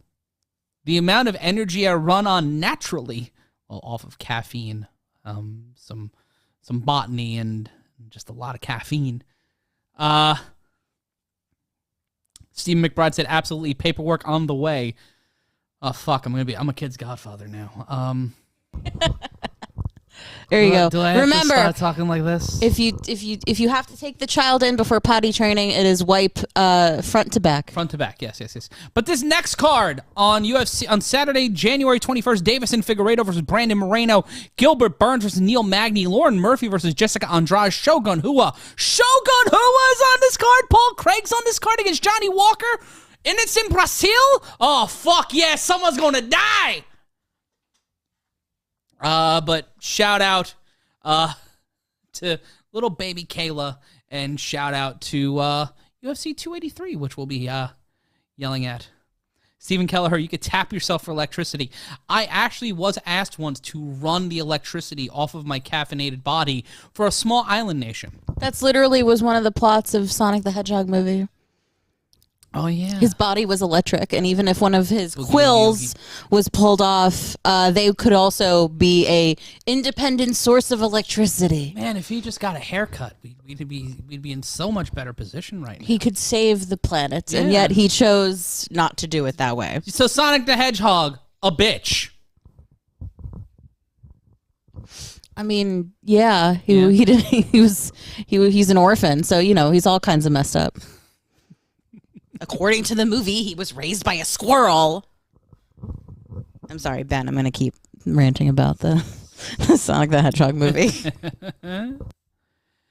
Mike Awesome's child just turned 21. Happy birthday, the son of Awesome, El Eo del Awesome.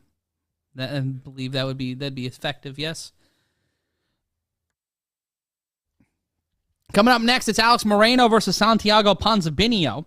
Morono is second-degree black belt in BJJ and a black belt in Taekwondo. Ponzinibbio, a BJJ black belt. On my paper, it says BJ black belt, which is a completely different thing. Hashtag drill that clit. Three-time Fight of the Night winner is Ponzinibbio against Lorenz Larkin, Miguel Baeza, and Michel Pereira. And a Performance of the Night bonus for Morono when he faced up against Donald Cerrone. Deathwish Dan giving us... We are in health class now, talking about other things. Stanley Franklin with a solid pun. If you like what you hear, rate, review, and subscribe. If you haven't subscribed to the channel yet, what the fuck is wrong with you? Why are you not being cool? Why are you not? You're supposed to be a sweetie. Be a sweetie. And also be sure to share this link across social media using the hashtag UFC282. Jason Brooks asking, no fight has gone the distance tonight. We've got to ride that bet. Fuck. I think you're right. I think you're right. And here comes Santiago Ponzinibbio to the octagon. Oh, sorry, that's Alex Morono. I was looking at the wrong. I was looking down and then saw someone walk up, and there's MJF in the fucking front row. AEW World Heavyweight Champion MJF is in the front row because he's been talking shit with Paddy Pimblett on the social medias. Oh my god. MJF might hop the guardrail tonight. Let us know if you think MJF's gonna hop the guardrail. And MG, if we can get that out there on the Matmen Twitter machine, that MJF is at UFC 282, and if they want to hear what the fuck is going on. I don't know what everyone's she's so nice. I don't know what everyone's talking about. MJF? He was such a nice guy. He was so sweet. He was a sweetie. Yeah, well, you guys are sweeties, too. MM saying, if you haven't subscribed, you're a bigger bitch than Sonic. Mike Awesome saying, we also need one of those kids from Capoeira movie to fight. Oh, I'd like some Capoeira fighting. I like that Deathwish Dan's comment is now on the screen. It's very informative. Can we put literally anything else? Literally anything else. This is very helpful for everybody. I understand that. Dude. It's helpful. Men, women, some doctors don't know that information.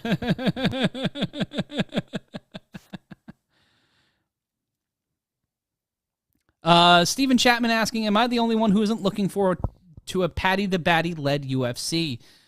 This feels like we're in the new generation era of the UFC, where you still have some names, you still have some drawing power. John Jones is basically Hulk Hogan. He'll show up when he wants to big boot and leg drop anybody in the heavyweight division who's not the champion.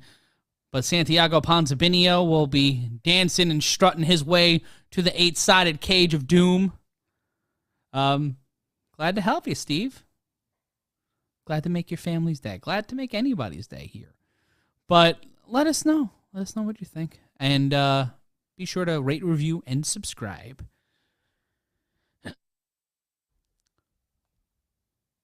From Argentina. La Plata, Argentina's Ponzinibbio. Coming off a back-to-back split decision losses to Michel Pereira and Jeff Neal. His last win was a unanimous decision win over Miguel Baeza in June of 2021 on a Fight Night card. Last stoppage loss was against Li Jingliang in January of last year. The last stoppage win was in 2018 against Neil Magny. So the opportunity for him to get a stoppage win here is going to be very interesting because it's been quite a long time. Stephen Kelleher wants Paddy to get his ball drilled, which just, it sounds like an insult, but I don't know. Like, if you said, hey, yo, my mans, you going to get your balls drilled? Is that an insult? Ponzinibbio tied for the third most first-round knockouts in welterweight division history with 15 wins by knockout, 6 by submission, a BJJ black belt, as stated before. Mike Awesome says it works because of, I can't say that because I don't want to get sued by John Jones, but allegedly, that comment, allegedly. I wouldn't mind a Paddy the Batty UFC, said Alan Loves MMA. Maybe we can sing that together when he comes out. Paddy just going for a very, very, very dark reference. But let's take a look at the tail of the tape for our third fight of the night. In a catchweight bout of 180 pounds, Ponzinibbio at 36 years old, Morono at 32 years old.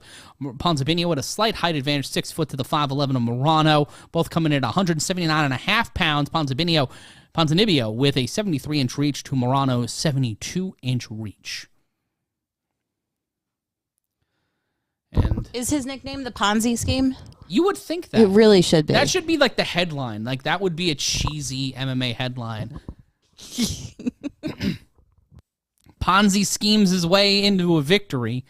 And Morono, the plus 145 underdog here. Winner of his last 4, though. That's the interesting thing. Ponzinibbio coming off of 2 back-to-back losses to Michel Pereira and Jeff Neal, and then walking in against Morono, who's an equitable comparison, I would say, to Neal and to Pereira. I don't know where they get him being the underdog, but it's a slight underdog and a slight favorite. But he is 7-2 in the UFC as the betting favorite is Ponzinibbio. So that is an interesting stat there. Fighting out of Coconut Creek, the home of American Top Team. Mihu's $12.89 in the show. Tricky D, how much for a picogram, my man? Picogram is some of the stupidest shit I've ever heard in my life. When I got started working in MMA, the idea of the John Jones and the picograms happened because he got caught with picograms of PEDs in his system, like the lowest grams you can have. Oh, got it. Yeah. I'm thinking it's like pictographs. Like I had no idea. No. What you're talking about. Before MS Paint, it was pictograms. No idea. Round 1, both men looking like electric footballs. Football players, just a lot of energy here. 4:50 left to go.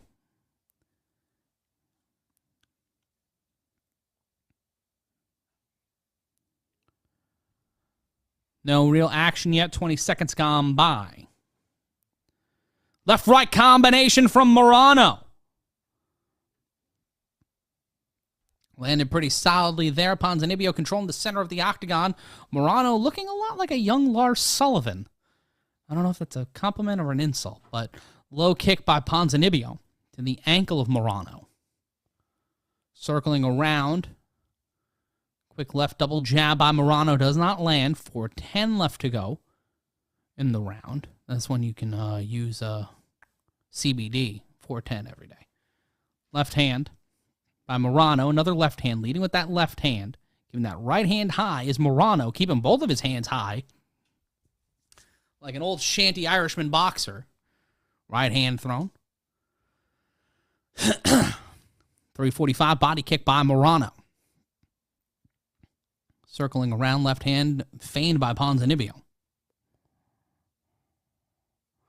Left to the body by Ponzinibbio. He pulls back a little bit, rubber band AI from the Argentinian. Left-right combination downstairs, upstairs, landed by Ponzinibbio onto Morono. 3:23 left to go. 3:20 now. Both men standing in the center of the octagon. Low kick. Left-right combination to the face by Morono. Spinning back fist. Blocked by Ponzinibbio. Almost completely landed. My phone is big. My hands are not small. They are dainty, though. I do have dainty hands. Missing that overhand right did Morono. Standing in the center of the octagon are both fighters overhand right, barely clipping Ponzinibbio. 2:49 left to go. Both men left hand thrown by Morono into Ponzinibbio. They're talking about Power Slap, Dana White's newest venture, a slap fighting league, which will be airing on TBS. No one will be slandering TBS on this program. 2:30 left to go. Both men standing in the center of the octagon. Leg kick landed by Ponzinibbio. 2:23, push kick by Morono. Both men standing near the center of the octagon. Morono closer to the fence. Ponzinibbio in pure center. Both men now in the middle of the Monster Energy logo that haunts our dreams. Just takes me back to when I was an intern and had to stock those fridges. Linger longer. 2:02 left to go in round number 1. Wow, that was weird. Left hand thrown by Ponzinibbio. A real feeling out round here. Not a lot to do. Ooh, solid right hand thrown by Ponzinibbio. Left-right combination into a body kick by Morono. Left to the body by Ponzinibbio. 99 seconds left to go in the round. A catchweight bout of 180 pounds. I'm Matt Ryan. On the other side of the metaphorical glass is Stephanie Sotilli, the professor, and Olive the Fat Baby. MG Geek, our producer tonight, spinning back fist, by Morono does not land. Left to the body by Ponzinibbio does not land. Interesting disparity in the body types between both of these fighters. Both of them at 179.5 pounds. A slight height advantage for Ponzinibbio. But you can just see two completely... One is a soft boy. The other one is a gym boy. Ponzinibbio missing with that kick attempt. Under a minute now left to go in round number 1. A really slow round from both fighters. I think both of them are trying not to make any mistakes here. Morono with the winning streak. But Ponzinibbio the betting favorite after this entering this fight. Sign of respect with 36 seconds left to go. Head kick attempt by Morono. Tried to go for an up kick. Does not land. 27 seconds. Little bit of swelling underneath the left eye and a little bit of raspberry jam under the left eye of Ponzinibbio. A couple of those shots from Morono did land. A shot for overhand right. Spinning back fist. Morono gets dropped down. Ponzinibbio on his back. And he is getting schemed by Morono. Morono drops down. Trying to scramble. Land the knockout with 3 seconds. But we will go to round number 2. Took a while. But there you see, if you're watching the pay-per-view, Ponzinibbio, that left eye is screwed up, and if I can have some water, that would be awesome.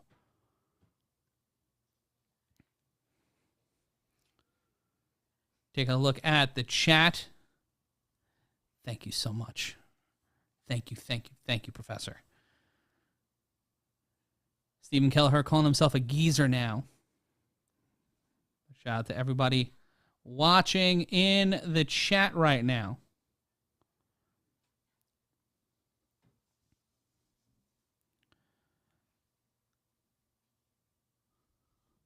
Shout out to everybody over in California. Everybody watching us across the country, across the globe ski.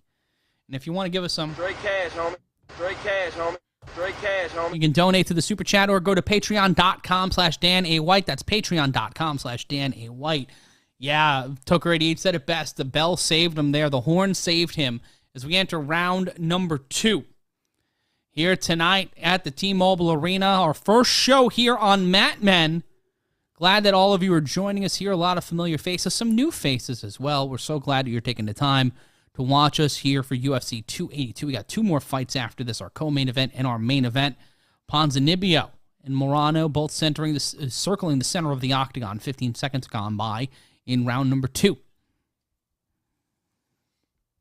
Shot to the body, not landed by Ponzinibbio. Thank you, sweetie.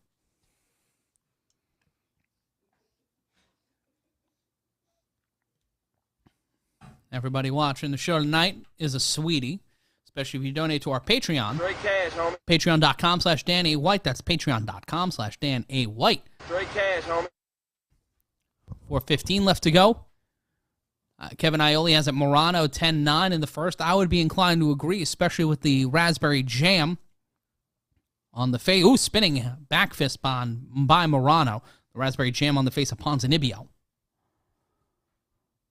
Left to the body, overhand left by Morono. Uppercut missed by Morono. 350. Left to go. Joey saying East Coast rules. Who doesn't love the East Coast? East Coast, West Coast, love all coasts. All coasts matter. 3:35 left to go. Mattman making the right decision, Toker. Other people weren't as smart. Left to the body by Ponzinibbio. They let fall out of their hands on that one. Overhand right and a left missed by Ponzinibbio. 3:12 left to go. Raid Shadow Legends going from promoting on JonTron videos to being on UFC pay-per-views. Left, right hand by Morono. Ponzinibbio lands on his ass. He's shaken up. And Morono not going for blood here, even though a little bit of that raspberry jam eked out of the face of Ponzinibbio. Jumping Superman punch by Morono doesn't land. Trying to get that flash knockout. Got to just pile on him here. Just have to keep that momentum and that pressure. 2:38 left to go. Right hand, left hand, missed by Ponzinibbio. Wild strikes there from the Argentinian. Left, right, left combination, missed by Ponzinibbio. Left to the body, finally lands by Santiago Ponzinibbio. Left shot landed by Morono. Left to the jaw. Body kick landed by Morono. Strike ratio, 7 to the head by Ponzinibbio, 24 by Morono, 16 to the body by Ponzinibbio, 3 to the body by Morono, 4-0 in terms of leg strikes. Ponzinibbio in the lead. That head strike count is glaring, though. Feigning the back fist was Morono. 2 minutes left to go in the round. This round feeling a lot faster than the first one.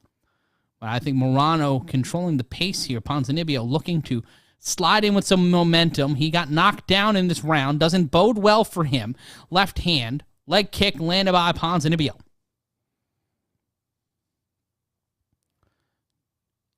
100 seconds now left to go. Spinning heel kick by Morono. Does not land it. Almost landed on his ass. Could have injured his ankle. The way he pivoted off that left foot. Didn't plant that left foot cleanly. Could have ended badly for Morono. Minute 22 now left to go in the round. Left to the body by Ponzinibbio. Overhand right. That lands on Morono. Minute 14 left to go. Trying to create some space here. Ponzinibbio leans in with the left to the body. Overhand right. Left to the body by Morono. Right-left combination by Ponzinibbio. 59 seconds left to go. Circling around now is Ponzinibbio. 52 seconds left. Right combination.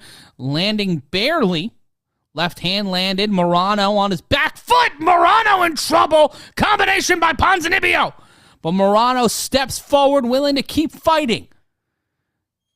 Another left hand thrown by the Argentinian. Spinning back elbow does not land by Morono. Right hand. Left hand landed to the body by Ponzinibbio. Left hand missed by Ponzinibbio. 19 seconds left to go.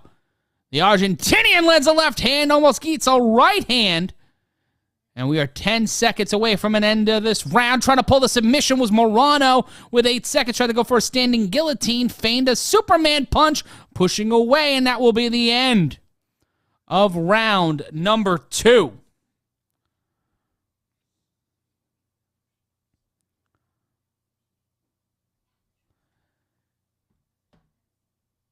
Taking a look at the chat here. Mule saying, digging the new camera. Thanks. We love this new equipment. Shout out to everybody over at Mattmen. Everybody talking about Stockton. Who doesn't love Stockton? Shout out to Stockton. And a shout out to everybody watching here tonight. Share the link on social media. If you want to win a lucrative, rare, fancy, pillowy, soft backpack that Ariana Grande may or may not have been around, what we want you to do is share this link, text a friend, say be a sweetie, then screenshot their reply, tag us on Twitter, hashtag be a sweetie, hashtag UFC 282. The best line of the night gets that backpack and autographs from me and Steph and Olive.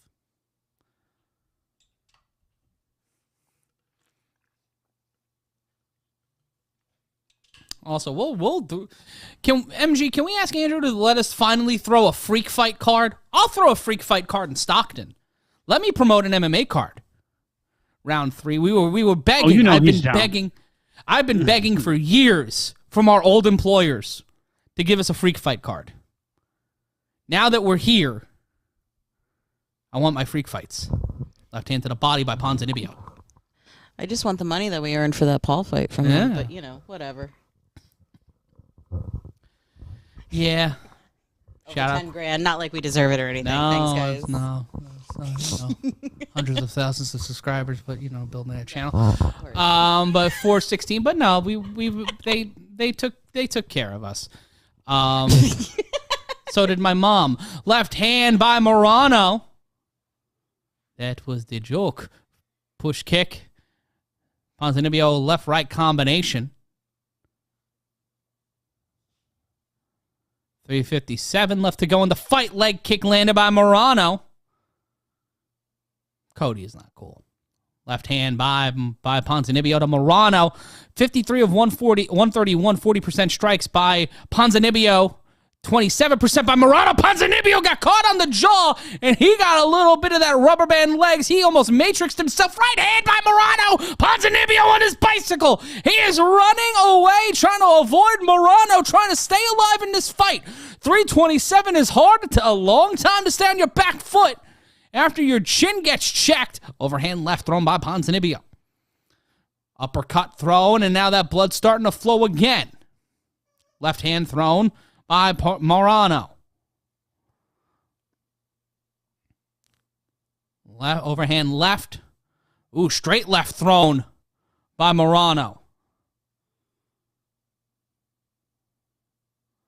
2:57 left to go.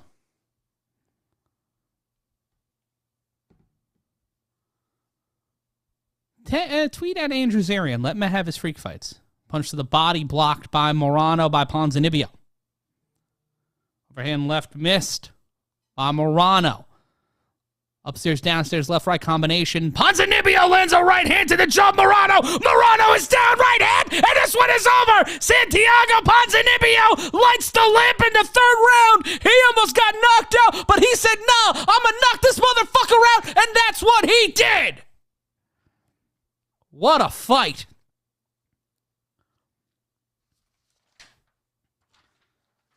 Also, we'd do a show from the West Coast. Lord knows I would. Anybody? Yes, Steph. He jumped the rail, now he's talking to Dana.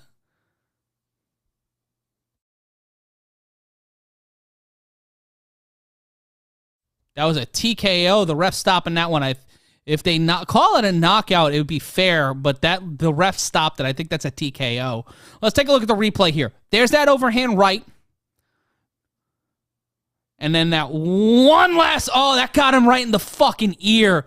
Yeah, that's it. Fuck. I think that's a TKO. Jesus. Steve McBride asking if you can pass a medical. Yeah, why not? Shout out to the comrade Xylophone Wabushka. Oh shit, that does look like Xylophone Wabushka. Jesus Christ. If someone wanted to move to Northern California, where would they move to? That's because you guys. I would think a house. Trigger D has 5 children. Bro, you ever watch? He said I got like 5 kids. It's an estimate. He's not entirely sure. Those are just the ones he claims on his taxes. Gaxter29 saying Fresno. What's in Fresno? What is there to do in Fresno? Someone let me know. Tweet me. Matt Ryan yells, what the fuck can I do in Fresno? He said, absolutely nothing. Okay. Thank you. Adding to the discourse. Thank you. Thank you, Professor. The man gets paid to be a genius, offering what could only be considered pithy advice.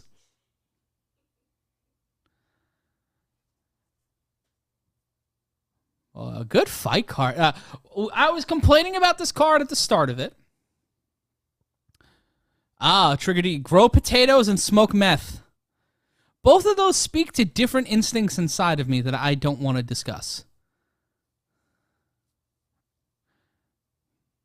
The professor lamenting about not getting paid. What about me, huh? I'm a super chat whore. That's what they made me write in the contract. I'm not a host. I'm a super chat whore. Straight cash, homie. Straight cash, homie. It was either this or Chatterbait. These are the only options we had.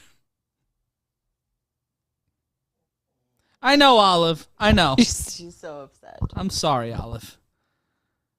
But yeah, it was a TKO at round 3, 229. Cow shit in Fresno. That was going to be the name of the show. Auburn, Grass Valley. Grass Valley? Wait, what kind of grass? Why are you talking in the chat when you're in the same fucking room? There's a microphone a foot from you.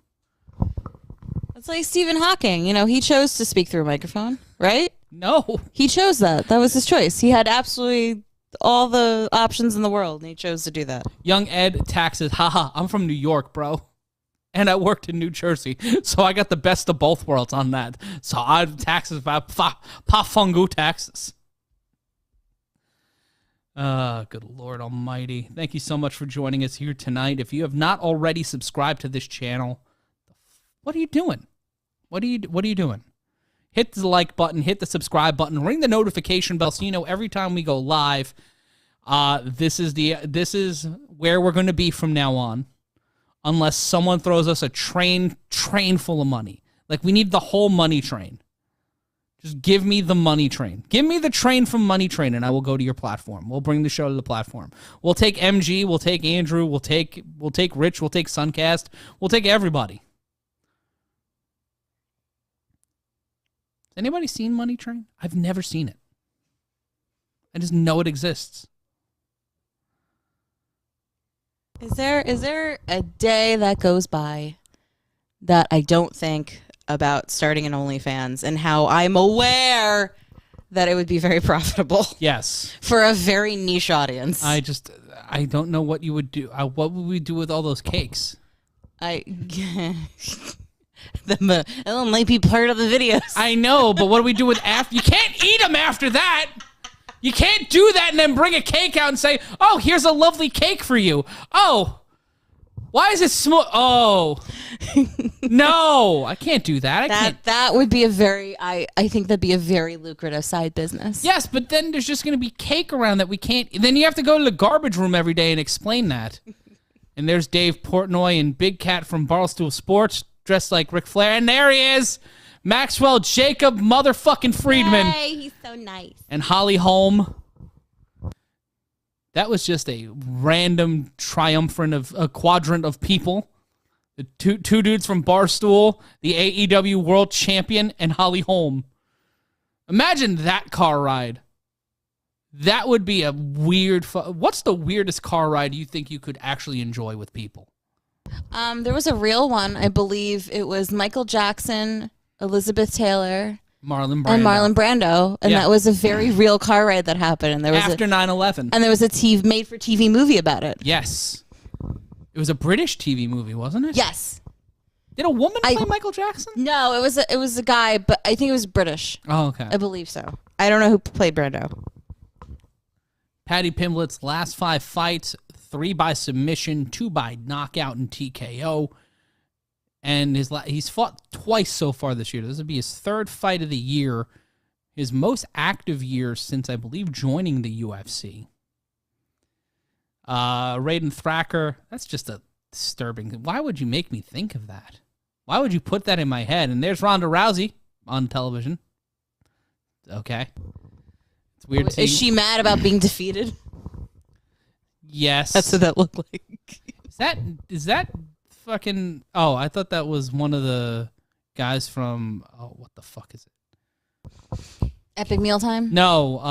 Mythbusters? Adult Swim show. Oh. Fucking Tim and Eric. I thought that was Eric Wardholm. Oh, okay. So, Paddy the Batty is next against Jared Gordon. Setting the odds at MJF hopping the rail at 6.5. We may want to plug that the fight that MJF's interested in is ready to go. This is going to be interesting. Let me know who you guys think. Melu's 1289 saying Stipe and DC fucked over the heavyweight division. Interesting thesis. I think John Jones fucked over the heavyweight division, to be completely honest, because he's left it in a logjam. And so is Dana White with his negotiations with the actual UFC heavyweight champion of the fucking world. But then again, that's just my opinion. Francis Ngannou, deserves what he deserves to get fucking paid. Everybody in the UFC deserves to get paid better when they get. If you look at the amount of money that the fighters in the UFC draw, and you look at other competitive, other sports leagues or other, competitive fucking platforms, they're making more than 15% of overall revenue.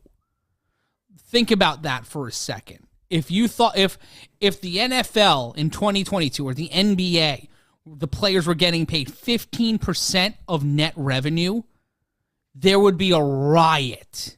The sport would stop.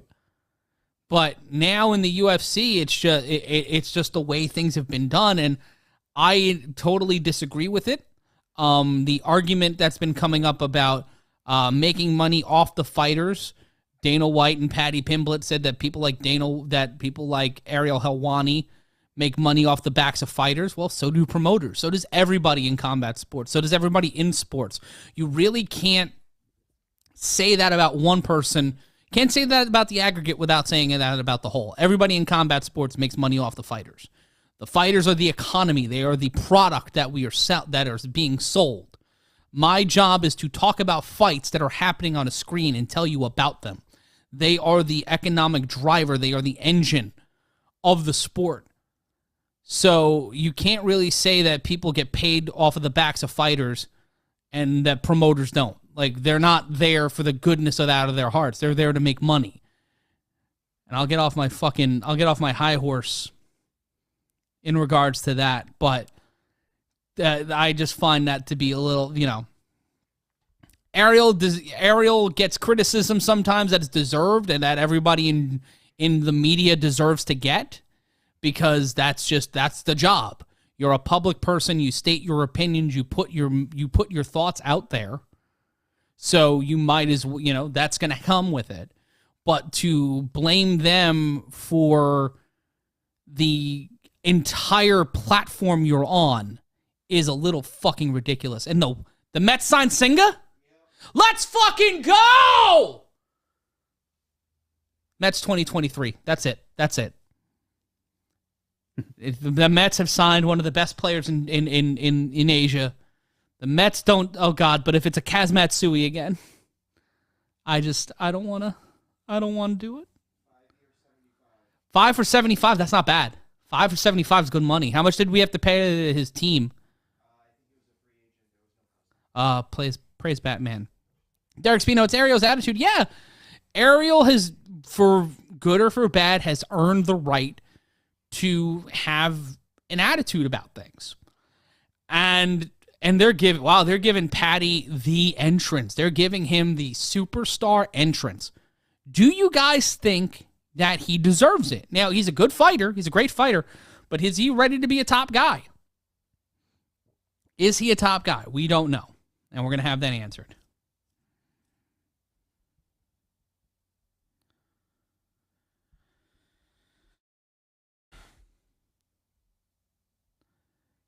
Yeah, and Trigger D said he took a fight for $100. Who did you fight for $100? Where did you, what? How? Huh? What do you people do? The lot of you are just an interesting lot of humans. But Jared Gordon making his walk to the octagon, a BJJ brown belt. Trigger D, Ariel is the 13-time MMA Current Journalist of the Year. Well, we didn't get nominated for MMA Show of the Year. I find that to be bullshit. And shout out to Raiden Thacker.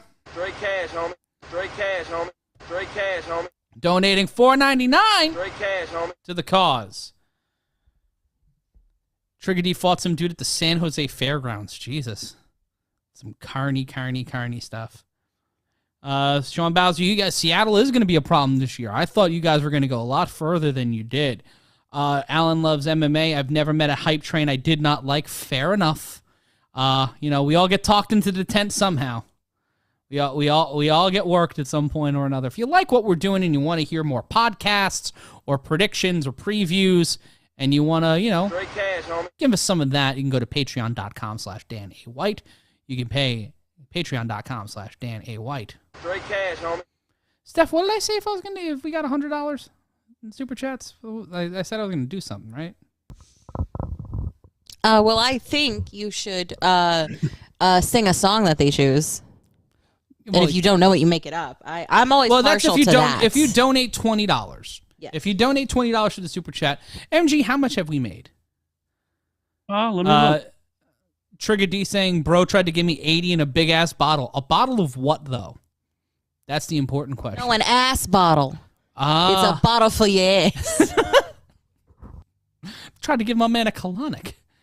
Third highest significant strike ratio in the UFC lightweight history, 58.5. Fifth largest significant strike differential in UFC lightweight history, plus 2.17 a minute. Derek Spino said, if you start an OnlyFans page, I'll donate $100.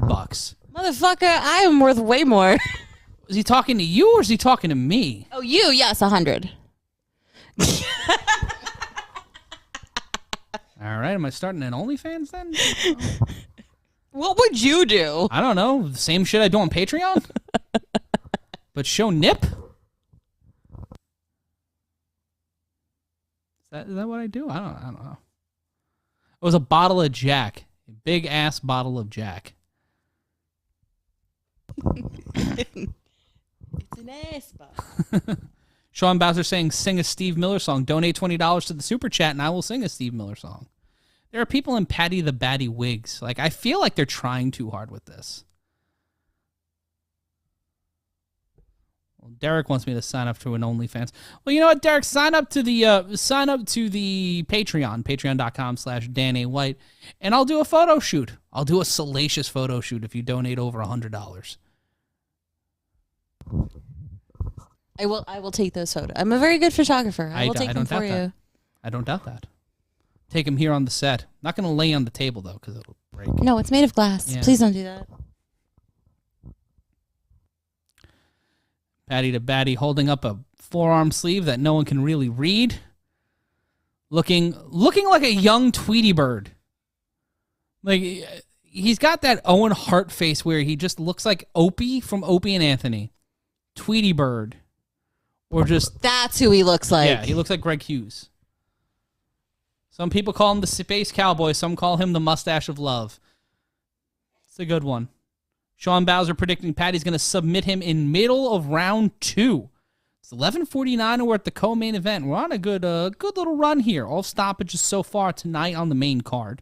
If you already haven't liked, commented, and subscribed, and Paddy to Batty doing some sort of puppet dance.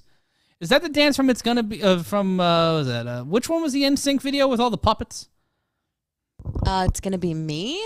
That's I believe. I don't know. I was not a fan of theirs. Well, Sean Bowser. I'm a Backstreet Boys person, well, yes, through and through. I know that. I don't know what NSYNC did. I don't. I was more of a S Club 7 fan.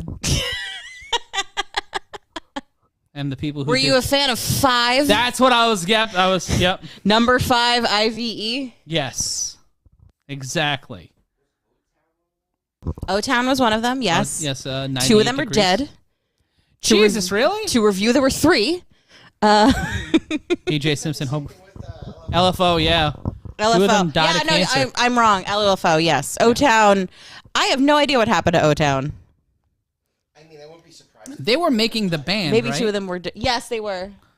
Pimblett on a 5-fight winning streak. Former Cage Warriors featherweight champion, 11 first-round finishes. Finished 15 of 19. 6 knockouts, 9 submissions. The Scouser, who I once thought was Irish, because Paddy is a Irish term of endearment for people named Patrick. So, and also look at him.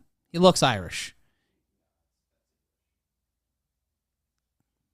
Now you start talking?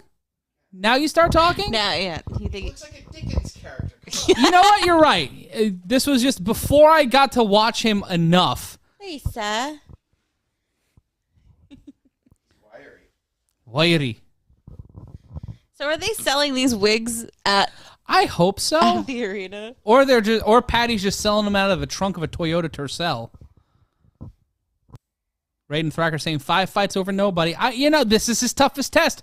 This is his first fight on a main pay-per-view card. And he's going up against a guy in Jared Gordon who's faced real adversity in his life. Man who's been to rehab 10 times, overdosed 3 times, has a battle with opioids, painkillers, prescription drugs, and heroin. This is a big fight. Midas 250 favorite is Pimblett, plus 210 underdog is Jared Gordon. Both of them have 19 wins. Gordon has fought 2 more times than Gordon and has lost 2 more times. He's 19-5. You and me, you plus me equals us. Yes. Yes. That was together? I know. There's someone. Well, Sean Bowser in the chat. That was together? I know. I'm letting you know. Or I know who it was. Anyone else in the room. Olive, that was together.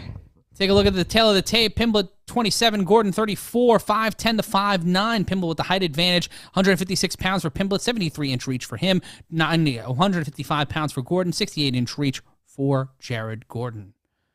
Joey picking Molly by sleeping bag.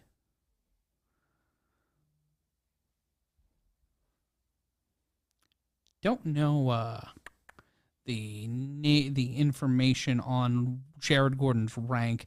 MG, can you find out where Jared Gordon's ranked in the lightweight division, please, and thank you? Thank you, Matt. It's weird saying Matt when I'm the producer. When the producer's name is Matt and I'm Matt, it's just weird. No, Paddy did not fight pills. No, Jared Gordon has had a history of addiction. So, you wish someone like that very well in their journey. He's fighting out of Astoria, New York.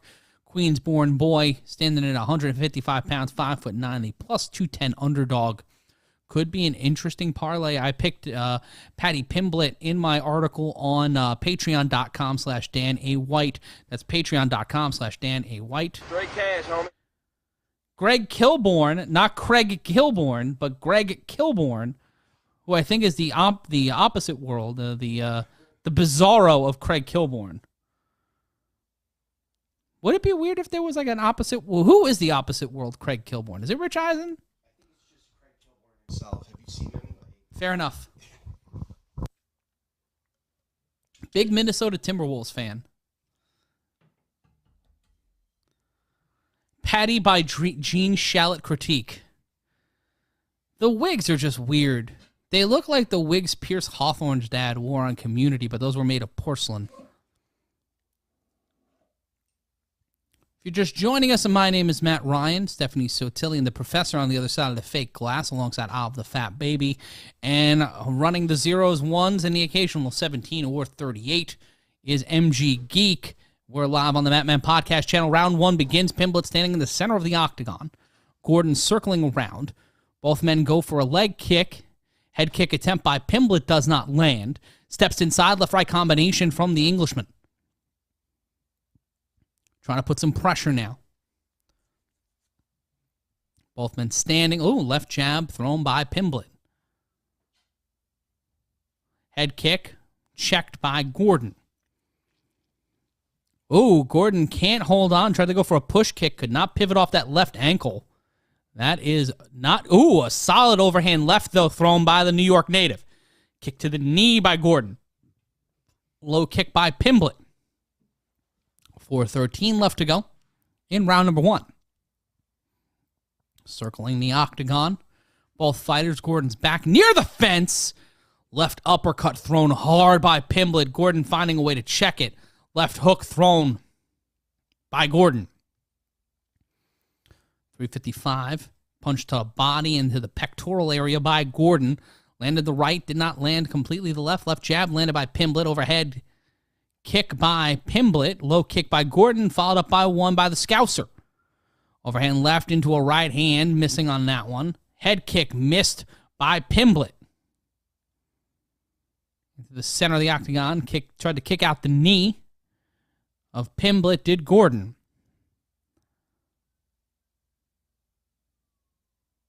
Low kick by Gordon, kick to the knee. Both men trying to utilize any reach here. Both men taking their time here. 313 punch to the body by Gordon, hitting the right rib cage.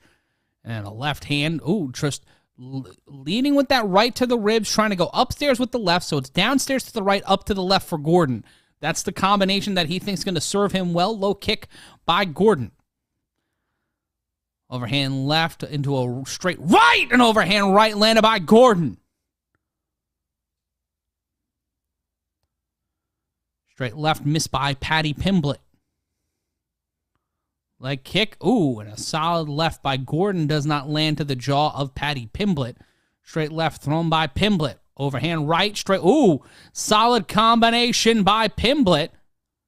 2:28 left to go in round number 1 of 3 in the lightweight division. Kick. Ooh. Left-right combination by Gordon. Landed the left, did not land the right to the head of Paddy Pimblett. Stepping inside, Pimblett will pivot off his hip. Looked like he might have tweaked his left leg a bit. 204. Ooh, both men checking leg kicks towards each other. 2 minutes left to go in round 1. Straight left landed by Paddy. Head kick blocked. Head kick blocked again. Right uppercut, overhand left, missed by Paddy Pimblett. Pimblett trying to lay on some strikes here, but Gordon evading them. 142 left to go in round 1. Jumping head kick, spinning head kick does not land by Pimblett, but Pimblett sees blood in the water after a kick attempt was blocked. Gordon landing an overhand, a left to the jaw, a left uppercut to the jaw. Minute 28, another left uppercut attempt by Gordon. A height advantage working kind of well here for Pimblett. Kick to the body into a right, left, right combination. Left, right combination landed by Gordon. Right to the body, overhand left by Gordon. Kick to the knee by Paddy Pimblett. Looking like a little bit of red, or some swelling around the lips of Paddy Pimblett. Press up against the fence. Gordon bounces off right to the rib cage. Overhand left to the jaw. Under a minute now remaining in round number 1. Solid left. Gordon goes down. He got tripped up in the legs of Pimblett. Paddy not able to pick up on it, but we got a firefight. Left-right combination. 10 shots to the head apiece from Gordon and Pimblett. 10 shots to the body by Gordon. 2 by Pimblett. 8-7 for Gordon. Gordon controlling the strikes here in round 1. If you're going by pure numbers, Gordon has been landing really solid strikes, and this is a 10-9 round for him, and now a takedown attempt by Pimblett. Gordon finds a way out of it, gets in the top position, trying to posture up, lands 2 right hands, a 3rd right hand into the jaw of Paddy Pimblett. Pimblett trying to get out of the bottom position, trying to climb up the body of the Astoria-born Gordon, trying to get up there now, trying to find a way to secure himself out of a negative situation. In trouble is Pimblett. Eating a couple of shots here from Gordon. Gordon trying to drag Paddy Pimblett into the deep end. Bionic elbows from Pimblett, now to be the end of round number 1. Solid round number 1 from Jared Gordon. Turning the tide here. And let me know what you guys think in the chat about that. Paddy is ranked 34 and Gordon is ranked 25, and this is the co-main event. Well, this is how you try to launch a star into the stratosphere. And not sure if it is working right now. Let us know in the chat if you think this is working. Shout out to everybody watching us across Mat Men on the YouTube machine. Those that showing a replay of those left hands. Gordon is flashing him. Good pun. Good pun. Greg Kilborn, I appreciate your stream, sir. You were right on a nameplate. Thank you. Ooh, just these guys were throwing fucking leather in this round. And Greg, if you haven't already, please like, comment, subscribe, share, and also super chat. Straight cash, homie. If you donate to the super chat, that money goes directly to funding the show and also keeping Fat Baby Olive in steak. Round number 2, and it is Herb Dean, the official in this fight. So if this one gets a little fucky, it'll be interesting to see how that one susses out on social media. Pimblett throwing a straight left. Stephen Kelleher calling Paddy the Kmart, Conor McGregor. I think more target. I don't know if it's a true value situation or not. Leg kick by Pimblett. Both men standing in the center of the octagon. Minus 115. The live odds are split. It is a pick'em right now. Minus 115 across the board. If you wanted to cash out on a parlay, this might be the time to do it. Left hand thrown by Gordon and landing on the jaw of Pimblett. 413 head kick. Left hand landed. Gordon avoiding some solid strikes from the Scouser. Kick to the body by Pimblett. Right-left combination missed. 4 minutes left to go. Kick to the thigh. Pimblett landing 31% of his strikes. Gordon landing 62% of his strikes. Not a good sign for Paddy Pimblett here as he is drug into deep water in the co-main event of his first UFC pay-per-view. First time fighting on a card that is being paid for by an audience. And Pimblett in a bit of trouble. Left-right combinations. Shots to the face and body. Pimblett looking a little tired here. Caught the leg, did Gordon, bouncing off. Overhand right missed by the Scouser. 3:19 left to go. Right to the body. And a right-left combination by Gordon. Needed a body by Gordon. Pimblett. Is Cinderella turning into a pumpkin? Is the newest media darling? Is the newest new face of the UFC in trouble here? Gordon has Pimblett down. Gordon trying to get out of a situation. Pimblett trying to go for a submission. He is squeezing around the neck of Gordon. Can't get it underneath the jaw, but Gordon being held by Pimblett in place. He finds a way out of it. Takes the back, but still in a headlock by Pimblett. Pimblett holding on, trying to get that sweet, sweet MJF rub with 2:39 left to go in the second left uppercut.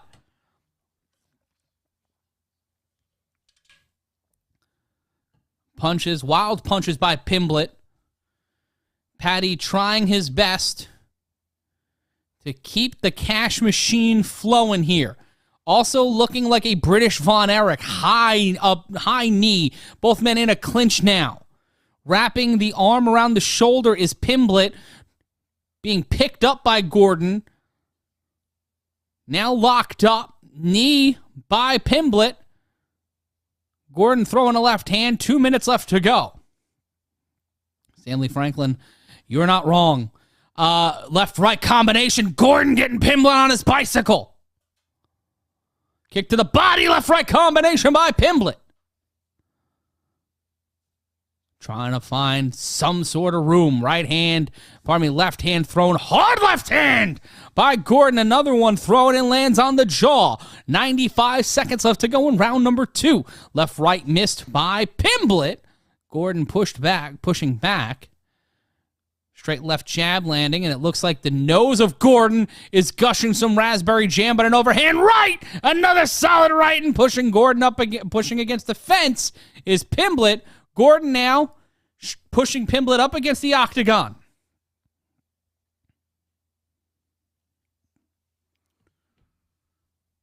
And now, Pimblett pressed up against the octagon, interlocking the hands, knee to the body. Gordon pressing Pimblett under a minute left to go. Trying to get the takedown. Gordon slamming into the knee. Significant strikes in round 1. It was 34-22 for Gordon. 22-17 for Gordon in round 2. pressing the jaw, the head underneath the jaw is Gordon. Holding on for dear life, trying to get the takedown is the New York-born Gordon. Pushed away in Pimblett, landing with impunity, lands a solid right hand, trying to unleash a flurry here towards the end of round 2. Head kick, overhand left, landed by Gordon. Gordon throws another overhand left. Right uppercut, missing by Pimblett. 20 seconds left to go in the round. Straight left landed by Gordon, a poke to the eye, and that will pause things.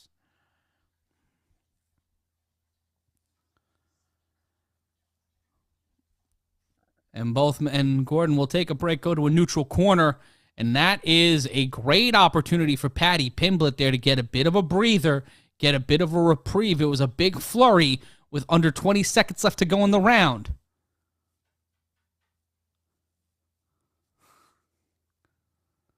That straight left thrown by Gordon. And Gordon's nose has seen better days, much like the American economy in Paddy Pimblett with a left-right combination. Overhand rights, both of these guys throwing wild here. And bicycle kick by Pimblett. And we will go to round 3. Paddy Pimblett saving the round there, trying to get the crowd into it.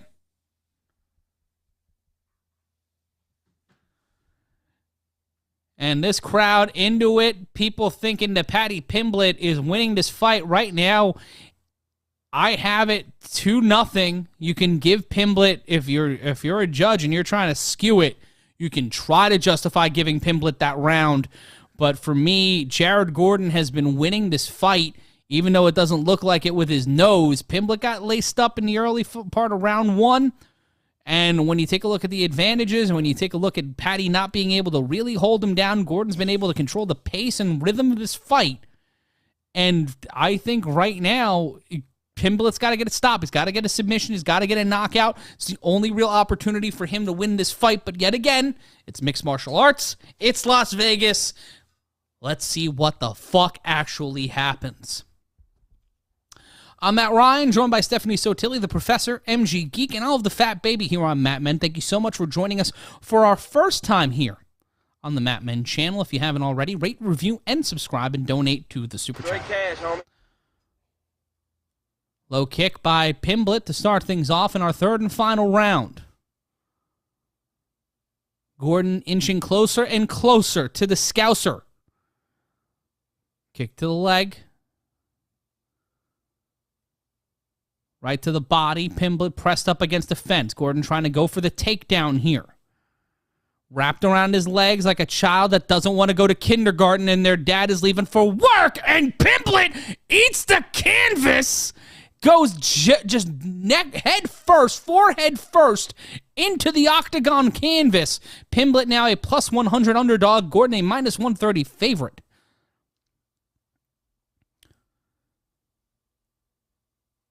In the Luther Campbell position now, in a knee to the body, knee to the pec by Gordon. And Pimblett walking like Coco the gorilla, using his hands and fists as he gets further and further put in the Luther Campbell by Gordon. Gordon trying to go in a reverse waistlock for the takedown. Still in that reverse waistlock, both men still on, now closer to a standing position. Even though it looks like Paddy is presenting, trying to grapevine the leg, drives Paddy's head into the corner, turning into a wrestling match more than an MMA fight now. Now Paddy keeping his legs wide apart. Now trying to possibly pull a guillotine here. Paddy trying to avoid being taken down. Again, spreading his legs and trying to stifle that takedown is Paddy Pimblett. This is the best defense we've seen from Pimblett all fight. But Gordon trying to wear and grind down the newest star in the making of the UFC. 2:56 left to go in round number 3, the final round of our co-main event. A lot riding on this one. And as Stephen Kelleher said, Dana White might be shitting his pantaloons at the thought that the newest star in the UFC, the one with the Barstool multi-million, if not billion-dollar backing, might be doing the JOB tonight. High knee. Pimblett, those knee strikes are so dangerous. He's got such range of motion with his legs. They're long, and they're thin as shit, but they are long. It's like his legs are the equivalent of a Virginia Slim cigarette. They still sell Virginia Slims? I have no idea. Knee to the head by Paddy Pimblett. They have just been locked here in this corner. It looks like the alleyway scene from 9.5 Weeks. Just pressed up and sweating on each other. Uppercuts to the jaw by Gordon to Pimblett. Both five. A head kick attempt by Paddy Pimblett under 2 minutes now, minute 45. Left-right combination, only landing the left is Gordon. And once again, they are slow dancing at a wedding up against the fence. Driving into the knee. 95 seconds left to go. Another long giraffe leg-like knee from Paddy Pimblett to the jaw. 90 seconds now. And Gordon driving the head, his forehead into the chin of Paddy Pimblett. Under 90 seconds, a minute 20 left to go. In the third and final round. Trying to get the trip takedown. Gordon gets him again into the Luther Campbell position. These men have been dancing in the dark like it's a Joji song. With a minute left to go. Love that song, by the way. Damn good musician. 53 seconds now. Still pressed up against the fence.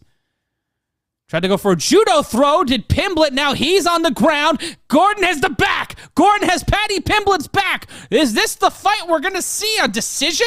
Holy shit. And now rolling into it. And now it looks like somebody's tossing a salad. Now they're back into a reverse waist lock. And Pimblett has world of sported himself into the dominant position here, getting Gordon into the Luther Campbell.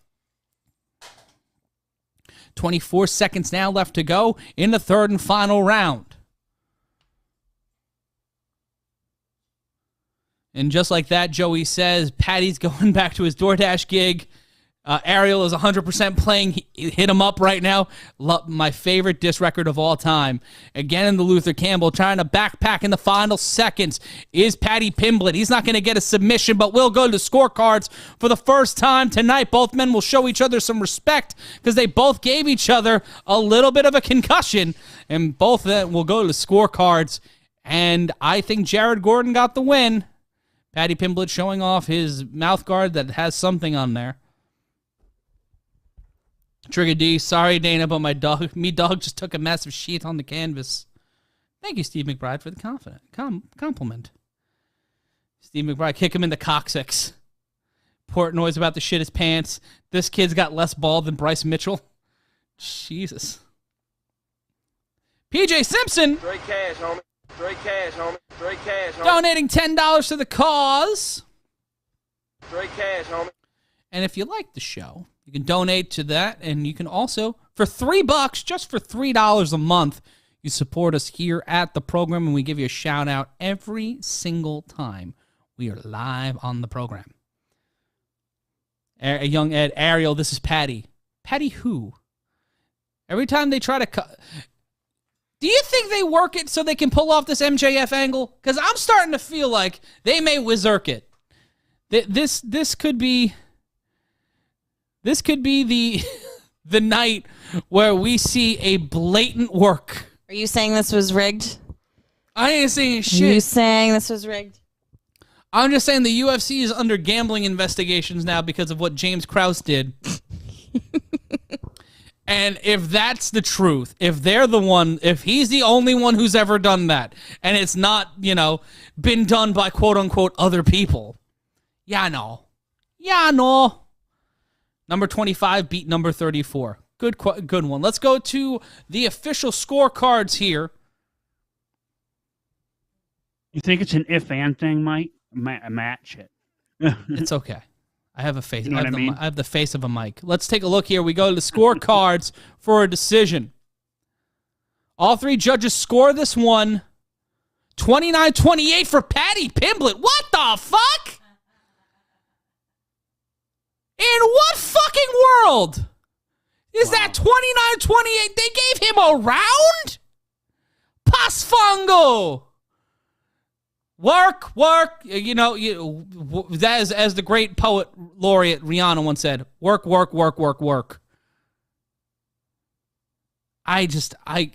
the Pussycat Dolls. Yeah. Oh, yeah. I want to see those scorecards, man. If bright light city gonna set my soul, gonna set my pockets on fire, gonna go to the buffet down at the Palms, 'cause I just got some cash. You know, Shaquille Majori said, you know, Gordon landed almost no strikes in that round. Pimblett landed more strikes.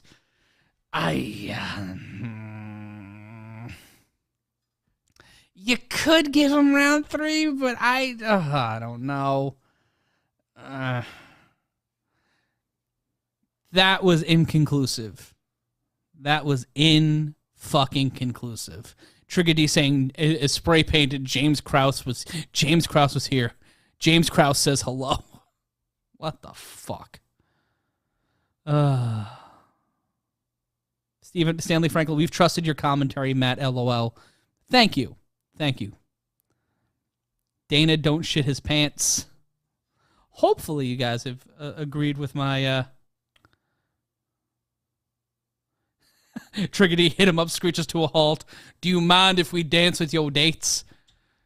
Why are there how did they get so many wigs made all quickly? And Paddy's just yelling at fight of the night. It was not fight of the night. Fuck you, fight of the night. It was a good fight, but fight of the night, my hairy Irish ass.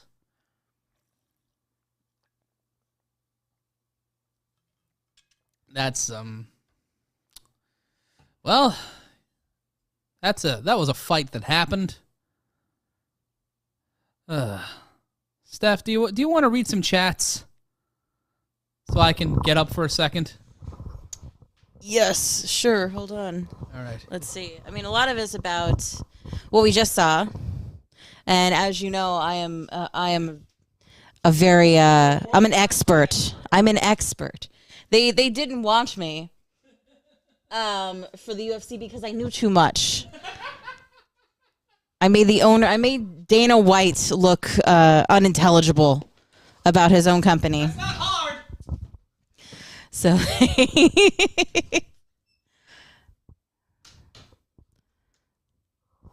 hang out with the boss once a week. Gift decisions.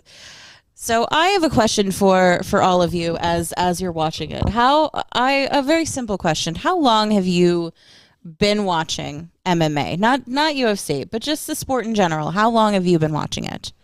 Are you lifetime? Because the first time I had any exposure to UFC, you know, as the expert here, was from a Friends episode. If you remember, Monica, played by Courtney Cox, was dating John Favreau. He looked very different, and he was training to be a UFC fighter. And I believe this is when it was banned in most states. So now to look at it here, I don't think in their reality, I don't think he would have made it. He was a millionaire, but he cannot. I don't think he made it in the UFC in that universe. 1995. Hello. I'm asking them how long they've been watching MMA. I've been watching since 1993. 1993. Since the first UFC event. And I was saying my first exposure to it was through Friends, because John Favreau played a millionaire who wanted to be a fighter, and he thought he could pay his way into excellence. So I thought, you know, it's the Batman way. You can pay your way into excellence.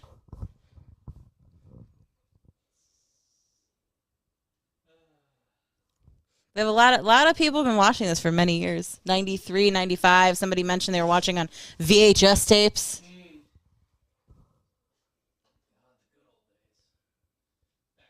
Some was saying they heard when it was on the radio.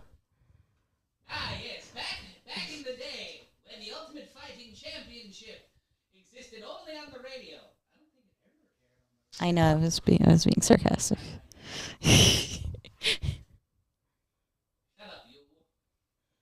I was watching it on the Vitrola, whatever that was.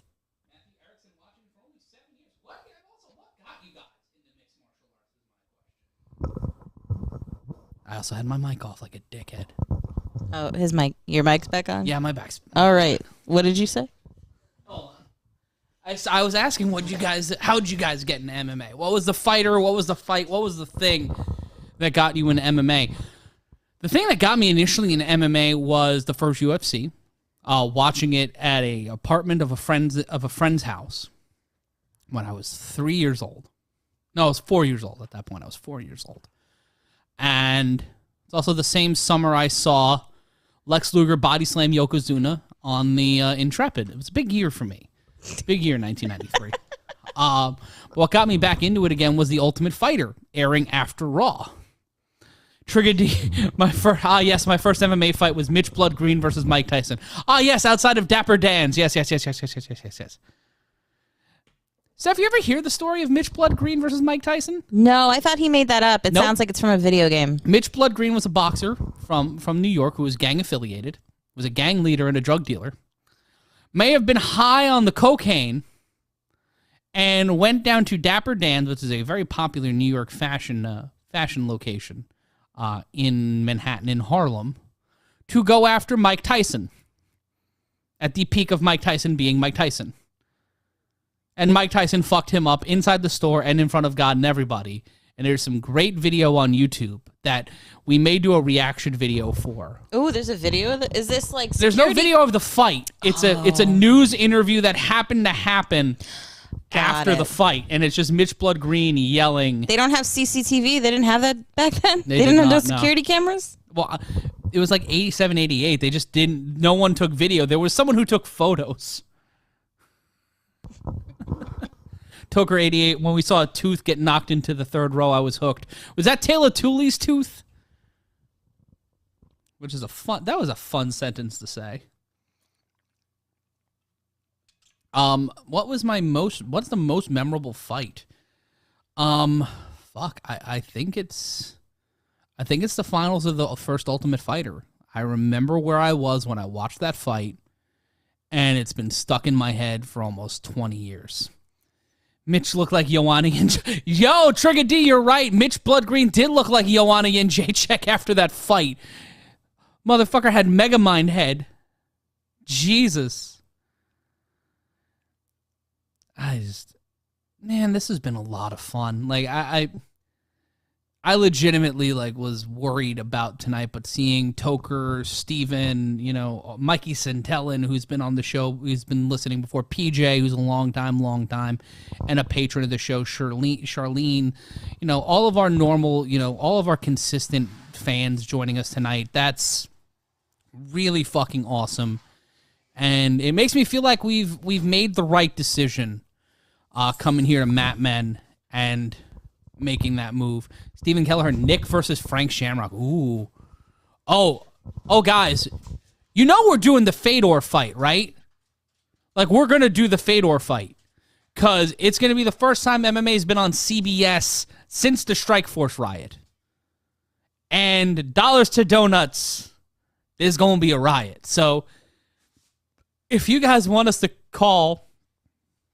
that you don't have to ask anybody, you don't have to tell anybody, you don't have to beg and plead on social media, because I get to kind of do whatever I want to do with this. So we'll be doing You slipped into your Conan O'Brien there. Yes, I did. Well, I'm in my Conan legally prohibited from television mode right now. I feel like we're in his TBS phase. Yeah, very much so. Right now. Yeah, the professor is slowly becoming a Jordan Schlansky. Yeah, yes, you can. You have a disclaimer. It is up to my discretion. Yes, it's up to MG's discretion, but I feel like MG would allow. You'd be fine with that. If anything, we would just end up doing it. Somebody's got to be the police, dude. Oh. So wait, if Brendan is Andy Richter, clearly, does that mean I'm the masturbating bear? I would say you're more the Joel Goddard. That's fair. He's still alive, right? Yes, he is. Okay, he's still wonderful. alive. Yes. Yeah. Well, yeah. He's the Andy. What's Olive? Olive's Olive is Olive's FedEx Pope. She's minty. It fell on the ground for just a moment or two. And here comes Magomed Ankalaev. It's 12:30 and the main event is on. We get to sleep at a reason. I've got to call 3 football games tomorrow. Fucker.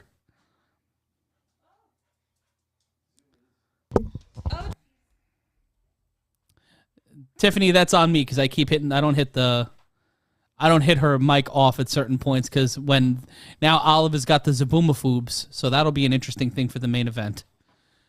Oh, On and off on my end. yeah, just leave it on. Just leave it on. That might be an issue. Well, Currently, I can control. I'll mute you now. the dog has been possessed currently. Yes, I'm gonna So you just might mute. wanna I'm gonna mute mute your me. channel.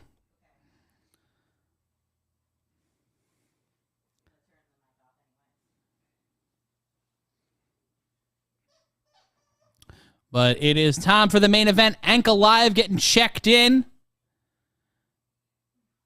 for his title fight. The light heavyweight championship again being decided in a vacant title fight. And this is the second straight time a vacant title fight is happening where Jan Blachowicz is involved. The second longest winning streak in UFC lightweight history with 9. 5th highest takedown defense in the division's history, 86.4%. 6th highest strike accuracy with 54.7%. Everybody loves Olive. Cyborg Santos versus Melvin Meinhof. Damn. That's some solid ones. Shout out to Derek Spino. Long time. Nate versus Connor 1. Kung Lee versus Jean-Claude Van Damme.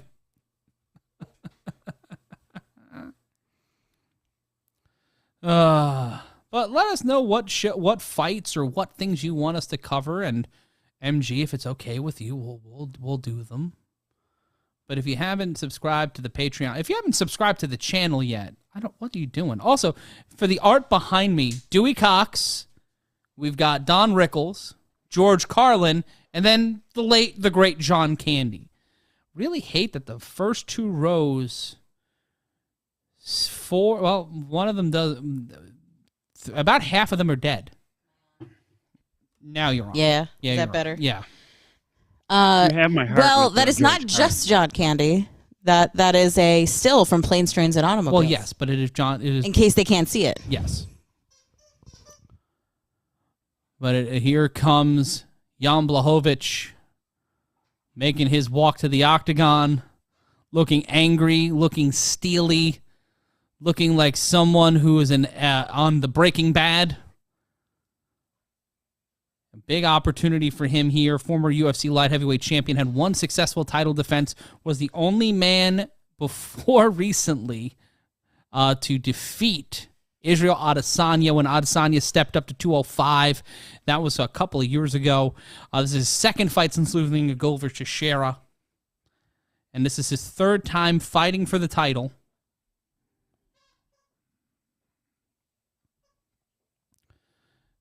He is one of 10 active Polish fighters in the UFC. And as someone who's got Polish blood in me, a pretty cool thing to see. But Blachowicz, last fight was a TKO due to knee injury against Alexander Rikic. Was the first to defeat Israel Adesanya, as I said before, in the UFC. Won the title for the first time in a vacant title fight against Dom Reyes. As prior to the loss to Glover Teixeira for the light heavyweight title, he had not lost in 5 fights. He's knocked out and submitted 9, has gone to decision 16 times in his career, has won 11 of them, has been knocked out and submitted twice. It'll be interesting to see what happens here. Former UFC light heavyweight champion, 3rd highest takedown accuracy in the division's history with 53.3%, and the 5th most significant strikes in the division history with 787. And Blachowicz might be crossing the 800 significant strike Rubicon in this fight. More than likely that will happen. Derek Spino saying, I'd love to hear you call a Vikings game. Fuck, I would too. You can also listen to me call A7FL games. I'll be calling them starting next week on a channel out in Las Vegas. We'll have more on that if you follow me on Twitter at Matt Ryan Yells. Matt Ryan Yells. People asking to see Olive. You might be able to see Olive at the end of the night. And thank you, Tiffany. We'll see you for the next pay-per-view. Be sure to like, comment, subscribe, ring the notification bell. Did Paddy call? I don't know if Paddy called out Jake Paul. We have the show muted for obvious reasons. Blachowicz 39, Ankalaev 30, 6'2" to 6'3". The advantage in height, weight go to Ankalaev is 205 to 4.5 for Blachowicz, but the reach advantage for the Polish former champion 78 to 75. And it is time for the main event. That is an interesting take, Joey. I don't know how you got there, but interesting to see more people watching the Paddy fight on our channel than they did the main event. But Mike Bell, Derek Cleary, and Sal D'Amato, the officials, Mark Goddard, the referee. Those were the judges and referee. The shitty thing is, guys, we can't listen to the interviews because we are unable to do that because we would be taken off the air pretty much immediately. Derek wants blank to win, but think Ankalaev knocks him out in the second round. But guys, thank you so much for joining us here tonight. Stephen Kelleher thinks this is going to be over in a blink, he thinks. And as I've said before, and I'll say numerous times, we can't do this show without you guys. We can't do this without the support of our audience, the support of the people, the support of our sweeties. I'd love to do the Jericho Cruise. I'd like to do all of these things, especially for money. But we couldn't do shit like this without you guys, and we're thankful that you took the leap with us. We know that there are other more well-funded, better-backed streams out there, some of them from our former employer, but we're glad you took the jump onto the ship with us. We're building this plane in the air, which is kind of what we do best, and we're thankful to Matt, Rich, Suncast, and obviously MG, our producer, for giving us a new home and giving us the opportunity to do cool shit with you guys. And we're going to do more stuff. I'm already doing videos for Matt Men, hosting a new series called Historically Speaking, which you can watch after this, where I talk about the most important wrestling promotion of the last 50 years.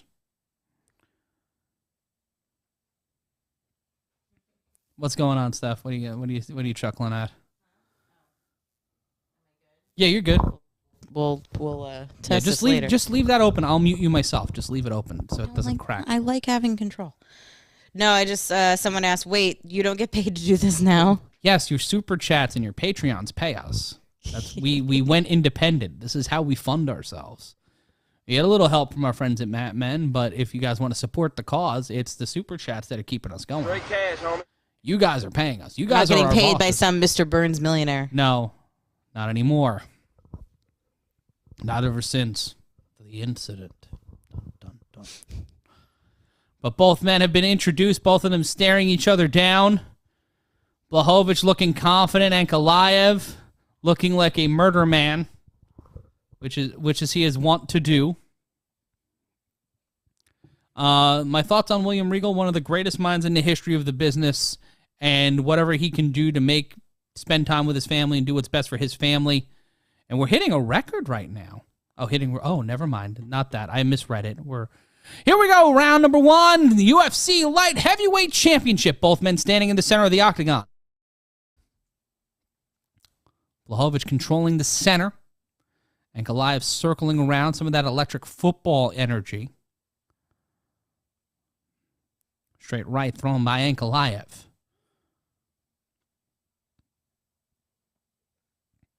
Leg kick thrown by Blachowicz. Feigning the knee is Ankalaev.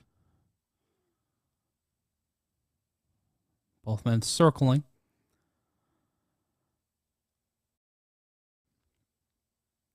Kick to the thigh by Ankalaev. Pardon me, by Blachowicz to Ankalaev. Kick to the body by Ankalaev. Both men feeling each other out here. Early going, round 1 of 5 for the UFC Light Heavyweight Championship.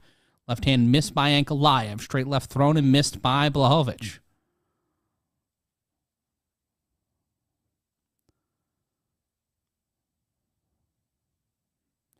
Kick to the body by Ankalaev. Left-right combination by Blachowicz.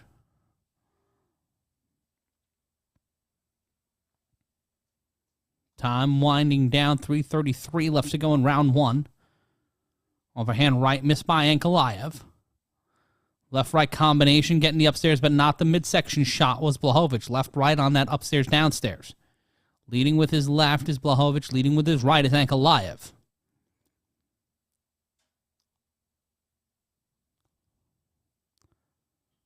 Right, left, right combination by Ankalaev does not land all but one of them.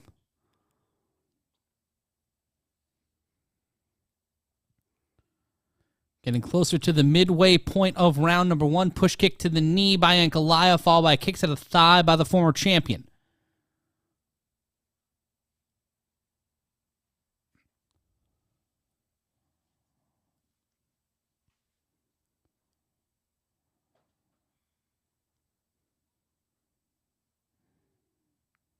Former champion eats a right hand.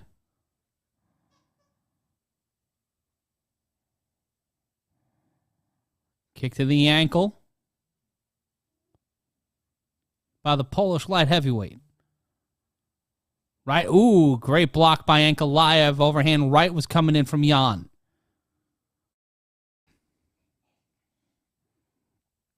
Right hand from Ankalaev. Right hand thrown by Blachowicz.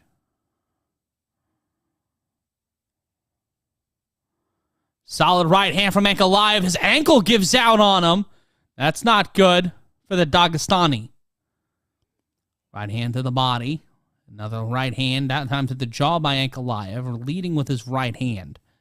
Minute 49 left to go. Both men cha-cha sliding around the octagon. Former light heavyweight champions. Back is closer to the fence. Head kick. Ankalaev in his first UFC pay-per-view main event. Blachowicz has been here before. Lands the right hand as Ankalaev does not land the left hand. Straight right by the Dagestani. Feigning the knee. DC, I don't have the answer to that. 1 minute left to go. Kick to the body, blocked by Ankalaev. Under 1 minute now left to go in round one of 5 for the UFC Light Heavyweight Championship. Overhand left push to the body. Still making content over there. Kick to the body. Right hand thrown by Ankalaev. 40 seconds now. Right to the body, overhand left by Blachowicz.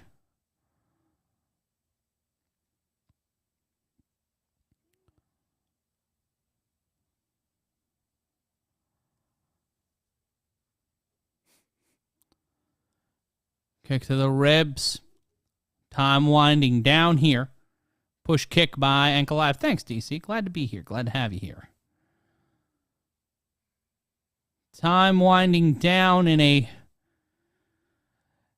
It's a round where, much like flies fucking, was slow, steady, and a little boring, to be completely honest. If these guys are still trying to figure each other out, trying to find a rhythm here. But it's going to be a long night at the office if they keep this pace up.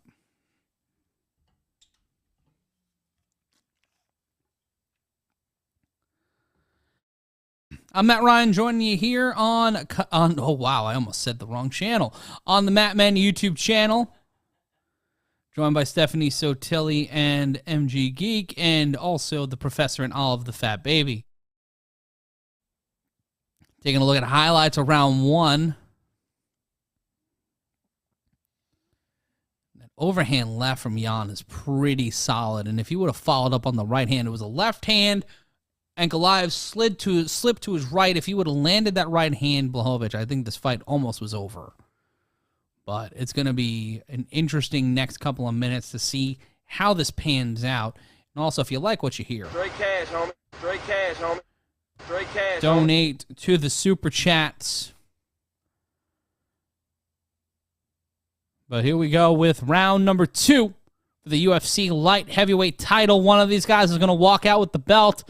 Unless there's a draw, then there will be consecutive sack races on Sundays to decide a winner. Left hand. Ooh.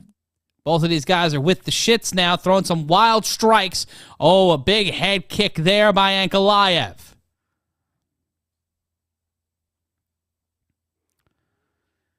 Joey in the chat, dear God, please send us a dick kick to liven things up. And Goliath, the peaceful Smeesh champion.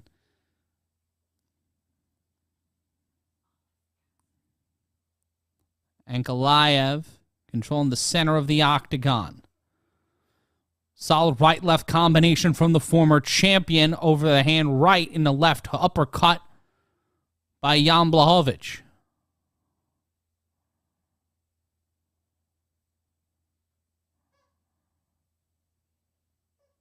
Blachowicz evading an overhead a head kick, pardon me. Time winding down 3:46. Push kick by Ankalaev. Both of these guys are looking like they're at the Sadie Hawkins dance and don't know how to. Solid Rocky 3 ending punch from both guys, not landing though. 3:25 left in round 2. Kick to the ankle by the former champion. Push kick by Ankalaev.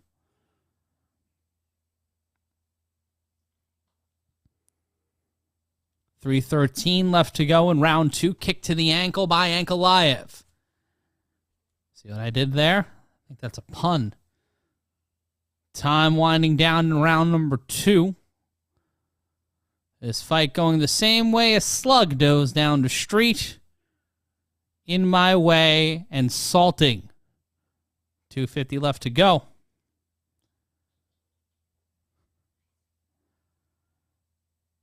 You know it's a slow fight when people are praying for dick kicks. Tried to go for a tie-up, did Ankalaev, but Blachowicz fighting his way out of there. 2.5 minutes now left to go in the round. Standing and moving, standing and moving. It's like watching a heavyweight boxing fight from the early 2000s. Take a look at the stats here. Ankalaev has landed 14 shots to the head, 12 to the body, 3 to the feet, 3 to the legs, pardon me. 10, 8, and 11 on the other side. Straight left landed by the Dagestani. 2 minutes now left to go. Ooh, a kick to the shin. That had to hurt like a son of a bitch. DC asking who's winning this round. Push kick by Ankalaev, sending Blachowicz back. Minute 43 left to go. Spinning back fist out of desperation. It looks like the Dagestani's winning this round. It looks like Magomed Ankalaev he's exerting the pressure. He's controlling the pace of this round. Ankalaev, as soon as I say that, Ankalaev gets lit up with shots after he captured the leg of Jan Blachowicz.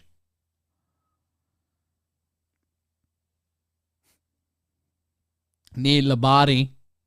Knees to the knee of Jan Blachowicz. Minute 10 left to go. Punch to the midsection. Now dancing around. Trying to find any momentum here as the former UFC light heavyweight champion. 58 seconds left to go. Coming up after this, I will be going to sleep. You won't be able to watch that, but you'll be able to know that I'm sleeping very comfortably until I have to wake up and do all this shit again. 44 seconds left to go. Overhand right missed by Ankalaev. Ankalaev almost gets kicked in the ankle again. 32 seconds now left to go in the round. Ooh, right, left, right combination. Both men landing some solid shots. Kick to the knee by Ankalaev. 20 seconds now left to go in the second round. Once again, trying to use those leg kicks. Magomed Ankalaev trying to go for the takedown.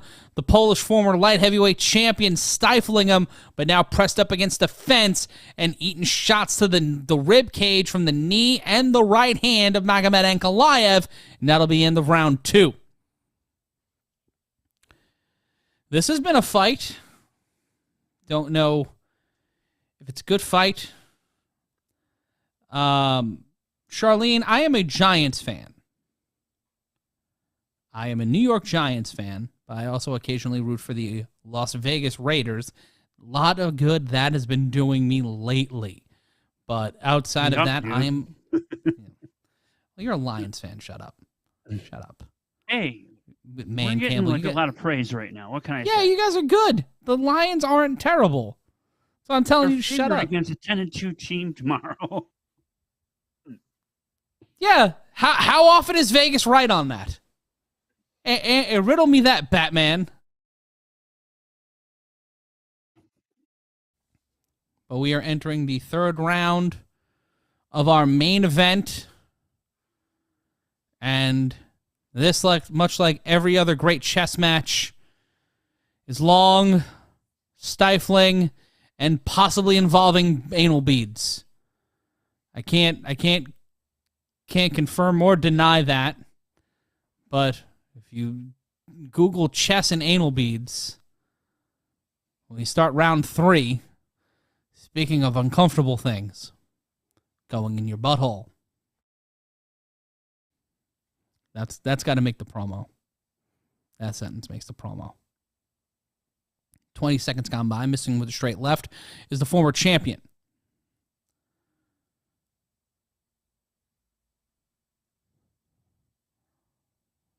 Ankalaev backing up closer and closer to the fence of the octagon. Push kick trying to keep away. Kick to the body.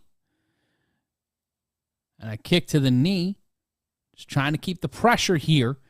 Is a former light heavyweight champion trying to win back his title. Ankalaev feigning a run-in. And stops short and doesn't throw a strike. Steps inside, left to the body. Misses the overhand right.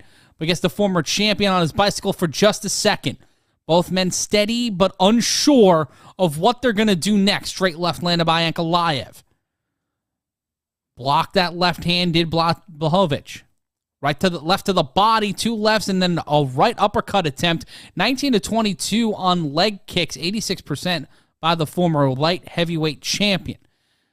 Trying to use that left hand is Magomed Ankalaev. 3:30 left to go. Head kick blocked by Ankalaev. Steps inside. Both men land left hands to the face. On the left hand from Ankalaev. Straight left landed by Blachowicz. Stepping inside, left-right combination from the Dagestani. 3:16, what left to go in round number 3. Straight left landed by Ankalaev.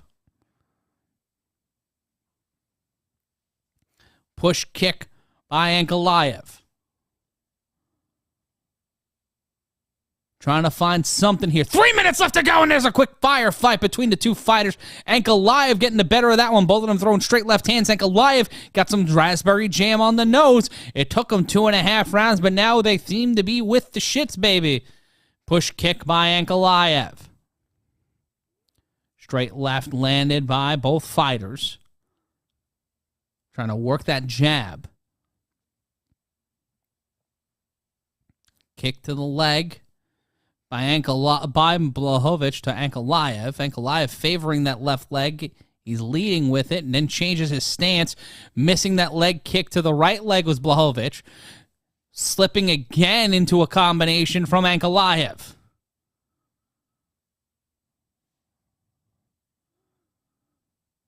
Trying to go for the takedown was Ankalaev. Gets stopped and stifled by Jan. 2:07 left to go in the round. Pressed up against the fence. Knees to the body by Magomed Ankalaev.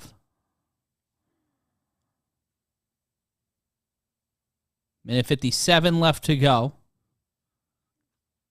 Knee to the thigh. The fuck is Casey's?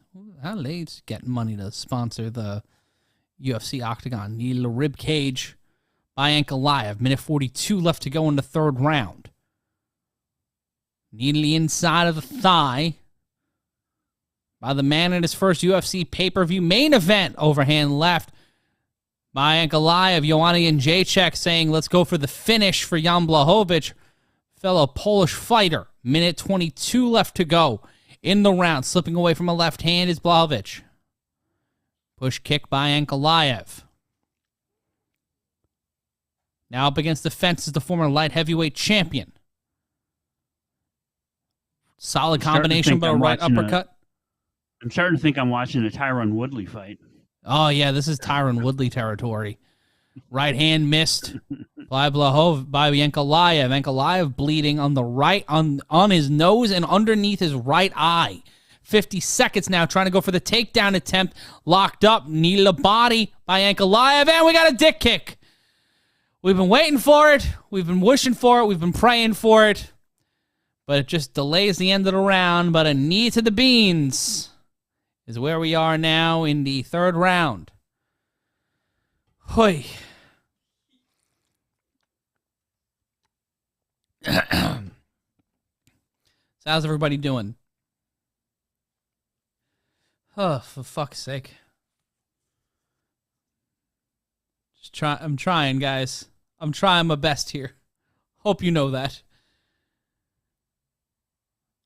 And Ankalaev smelling blood in the water. Might be ball blood. Bryce is out there. I almost said Bryce Harper. Bryce Mitchell out there. Willing to start a support group for Jan Blachowicz. 25 seconds. Blachowicz 6 for 6 on takedown defense. Right now, the former champion, I think, is winning this fight. And for me, that's saying a lot because this fight is excruciating. Takedown by Ankalaev finally with 5 seconds left to go in the third round. Looks like someone's wrestling skills showed up to the office, and we will go to round 4. Shout out to the power of group prayer on that one, according to Joey. Is it a good thing to pray for people getting kicked in the dick and balls? Like, is that fine? Is that, like, I don't know. I've never opened a Bible to read it, so I have absolutely no idea how it works. Never opened a Quran, a Torah, fucking the Book of Mormon, Gideon Bible, Dr. Seuss's Jesus for Kids. What's some more of those religious books they got? They read pretty good. Talmud. The Fisherman's Almanac. Is that it? Old Testament. Yeah. New Testament. What do the Buddhists do or read? Good Housekeeping? The Book of Taoism? Taoism, yeah. Okay. Dianetics. Oh, God. That ankle. Oh, Magomed Ankalaev's ankle looking like Ankalaev. Whatever Ankalaev is, that's what his ankle is. And Ankalaev just pissed off now. Resulted in a right and a left and then nothing. Jan Blachowicz, who looks like Buddy Murphy if he served in the military. Trying to go for a takedown again is the Dagestani. Pressed up against the fence is the former UFC light heavyweight champion.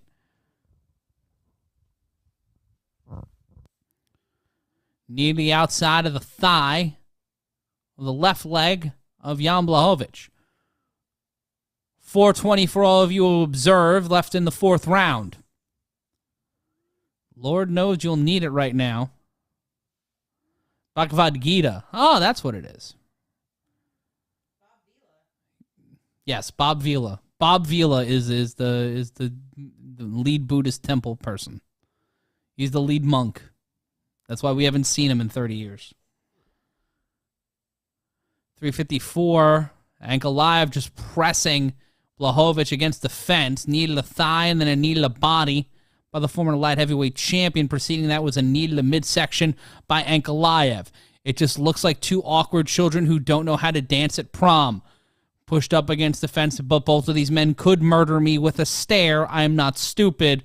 I'm just a shit talker for money. 3:30 left to go in round number 4. Punch to the rib cage by Ankalaev. Both men will press off another takedown attempt by Ankalaev, and he finally gets it. Now in top position. Now needs to posture up into the mount. Blachowicz trying to find a way out of it. 3:06 left to go in the round. Young Ed asking, where's a good Jared Gordon fight when you need it? Lord knows we can use it right now, but Ankalaev trying to posture up. Pressing on the right shoulder, the right bicep, pardon me, and now punching the rib cage as the legs of Blachowicz are wrapped grapevined around the midsection of Ankalaev. Some would call this the Mormon position. Some would call this missionary. Some would call this the state position of Utah. 2:32 left to go in the round. Ankalaev trying to posture up here. And Blachowicz trying to slip out of it, but also not give up his back. Trying to find a way to get back up. Now he scoots himself up against the fence, but now the wrestling prowess of Magomed Ankalaev means that he's got the back. He's trying to slip that right arm underneath the jaw of Jan Blachowicz, and Blachowicz doing a great job of trying to defend against the submission, despite Ankalaev being pressed up against his back. He is the big spoon right now, and he is unloading spoonfuls of violence with left hands to the head, the same way we saw that happen to Darren Till earlier in the card against DDP, not Diamond Dallas Page. Oh, and a back elbow from Blachowicz to Ankalaev. That stalled him for a second. That stalled both of them. 96 seconds, another back elbow. Ankalaev now into a mount position, back into the Utah position, trying to posture up or get into side control. Grapevining the leg is the former UFC light heavyweight champion.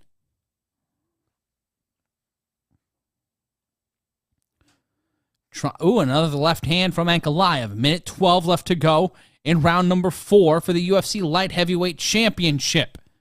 I feel like if Yuri Prochaska had one arm, he would still probably have had an equally as entertaining fight. 1 minute left to go in round number 4. Right, left hand stifled by Blachowicz. Trying to transition into a posture up with 48 seconds left to go in the fight. Posture, punch to the ribs that time. Ankalaev with 2 minutes and 28 seconds and counting of top control time. Controlling on the ground and a devastating forearm. This fight picking up with 30 seconds left to go. Ankalaev grinding his forearm along the neck of Jan Blachowicz. 22 seconds now left to go in this fight. Trying to posture up in front of his coaches is Magomed Ankalaev. And Ankalaev landing some devastating shots and a kick to the asshole for good measure. 7 seconds. Blachowicz kicking at the shins, holding his arms back like he's laying down in a hammock, and that'll be the end of round number 4. And it's an interesting round.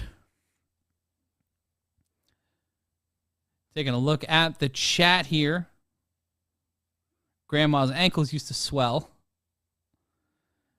Ankle Goliath by RNC. Thank you, DC, for the nice words. Is this Esparza Rosebad? Ooh, it's up there. It's up there. It is up there. Thank you, everyone, for who has watched so far tonight. Everybody who stayed with us. Nothing like a good asshole kick to really get the fight going. Like, if you kick someone square in the asshole, Steph, if you kick someone square in the butthole. Yeah, this week? No, in theory. If someone got kicked, should it count as the same way as getting kicked in the cunt or kicked in the balls? No. Why no, not? you're if it's directly on the asshole, I feel like it's tougher material. Well, it depends on who. Than the vagina or scrotum meat. I feel like I saw them once at Webster Hall. Brendan The best Silver had part a about that professional whole obligation. exchange. I'm sorry, Matt, but the best part about the whole exchange was Are you asking me? In the sorry. And Sorry, we got a shit show to start off this round. Ankalaev Blachowicz, a plus 300 underdog. Ankalaev, a minus 400 favorite. Now got him in some sort of weird, mystical fucking luchador cradle. Going world of sport on him. Blachowicz on his back and now into the Utah position. Posturing up is Ankalaev. Rights to the rib cage.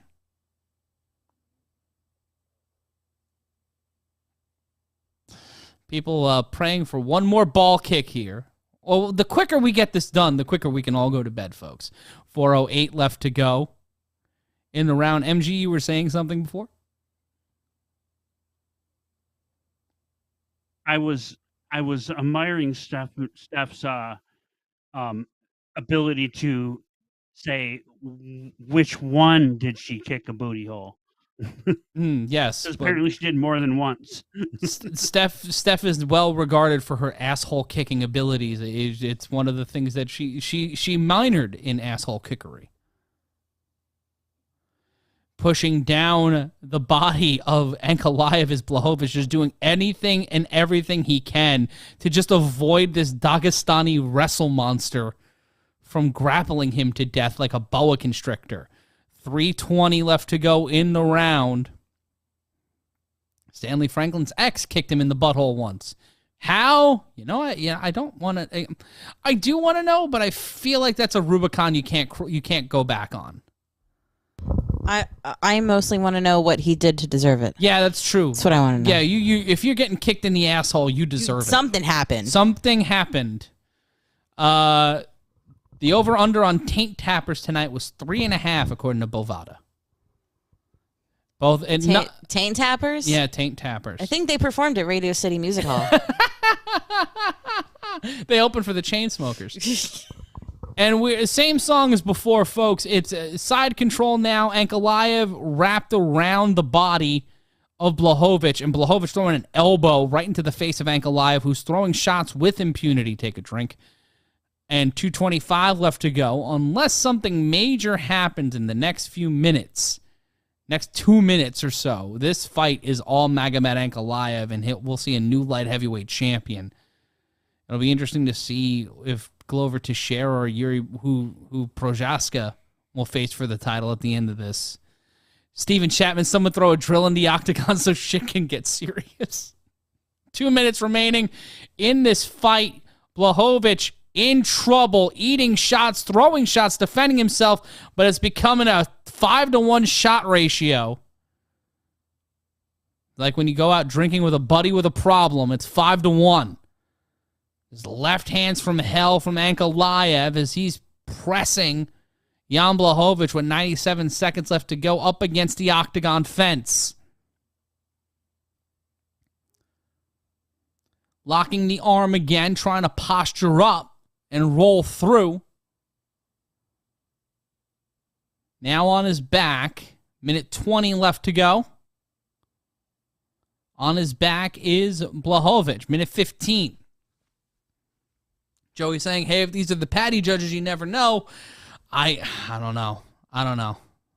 I feel like it's left hands from Ankalaev. Driving the forearms. Total strikes, 157-77. The man has landed 80 more strikes than his opponent. He's landed more strikes than his opponent has landed. He's landed double the strikes. Half of the strikes he threw are almost more than Blachowicz threw all fight. What the fuck? How the fuck did that? Who the shit? What the fuck? Cock fuck shit? Oh man, this fight broke me. 23 seconds left to go. Just spamming punches and elbows and forearms is Ankalaev. Much like closing time at a VFW on a Saturday night, it's sloppy, it's uncomfortable. Waylon Jennings is playing off in the distance, and my mother is gumming someone she shouldn't be gumming, and Magomed Ankalaev will be walking out most likely with the UFC Light Heavyweight Championship. Trigadis Ankalaev is being used in a double-blind test against melatonin. He came up on man with the scientific method. Stanley Franklin explained what happened. Had me cornered, hid the nets to sacrifice the bung, asked what month the dishes are getting cleaned. Oof. Yeah, no, you deserved it. You deserve that and more so. You deserve to get pink socked with a pinky toe, my mans. Stephen Chapman, from Jones to Yan to Glover to Yuri to Ankalaev in 2 years. That is the fate of the UFC Light Heavyweight Championship. And boy, what a shitty fate it is. A kick to the back of the thigh. And just running through this again. Damn, young Ed, you got faded all night tonight. I am so sorry, friend. Snored. Yeah, this is somewhere out there, someone in a stocking cap is going shh, shh, shh. And someone Well, you will be too, my friend. Soon. I know that. Yes, very soon. Gotta visit my local botany club and then go to bed. But when it comes to this fight, if you spent an ungodly amount of money on this fight and you're bored, how pissed off are you? Are you mad that it's a boring fight? Or are you just hoping to God that you cash your slip? There was a few people in your chat that had that very.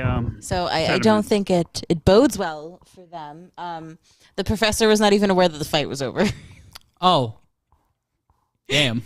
So I'm interested to see if this is trending #1 on Twitter.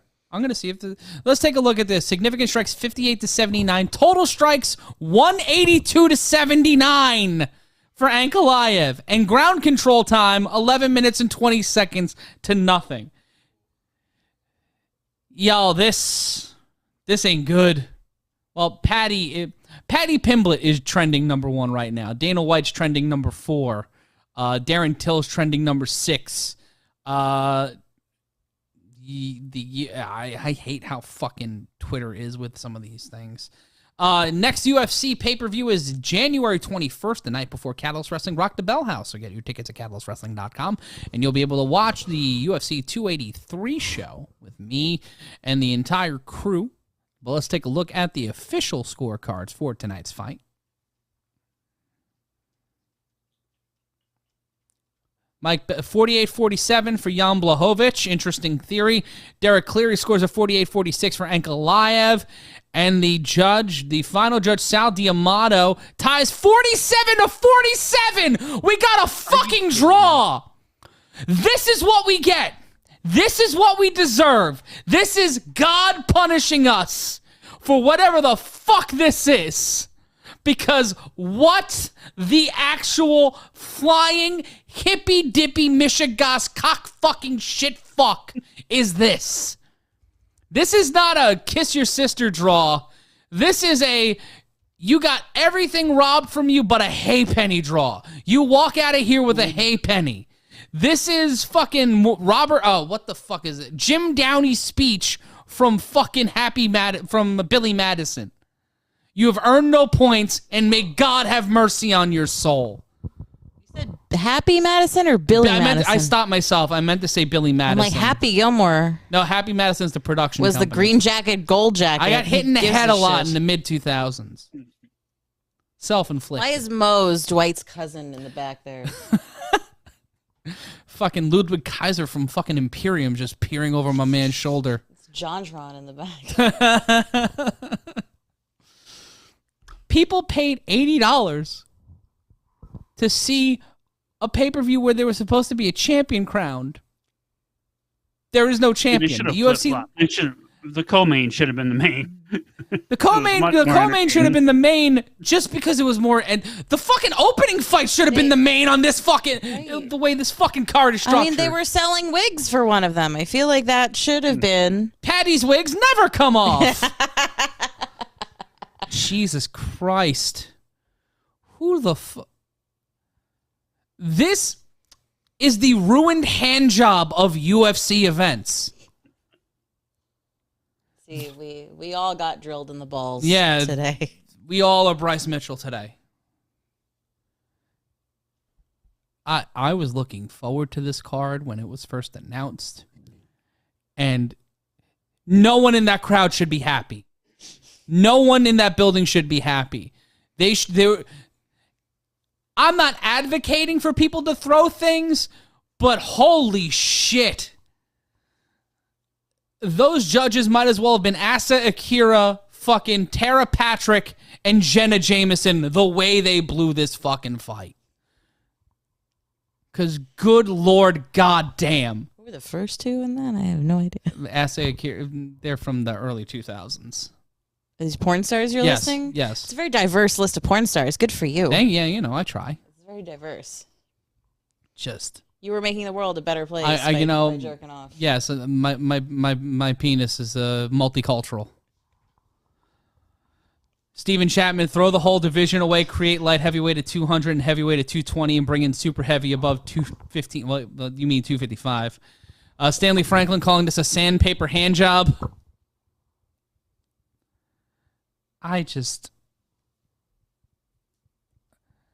To quote Caddyshack, thanks for nothing! And now Jan Blachowicz talking about Glover Teixeira. Hey, man, at least both of us didn't lose the belt. Who's even in line next for light heavyweight? Glover Teixeira, Yuri Prochazka, all these two fucking dudes. Like, this whole fucking division. Yeah, but it seems like a recycle, doesn't it? The whole thing. The whole division's a goddamn like a big mess. Blender. Yeah, a big blender. Just keep whoever surfaces to the top gets a shot. I feel like the only way to solve this is a hit show. Just fucking get 5 of them in there. 45-minute fight. Whoever walks out with the win. Fuck judging. Just bring it. There should be a UFC Royal Rumble to decide a new champion. We were joking about, what happens if there's a draw? Thinking, the judges won't do that in a fucking title fight. No, not on the final UFC pay-per-view of the year after all the shit that's happened with that belt. No way. And then they fuck you slow, they fuck you meticulously, and they fuck you with a split draw. That kind of sounds like the right way to do it. You might want to pick a different better analogy. metaphor. A better metaphor. Fuck. That's how you're supposed to do it. I know. Raiden Fracker saying Izzy should move up. No, let him fight at 185 again. Like I agree with the guy that said that the weight classes should be maneuvered a little. Maybe go up that would take a lot of work. I know it would, but some of these, because a lot of these guys are like coming down to fight here. I don't know.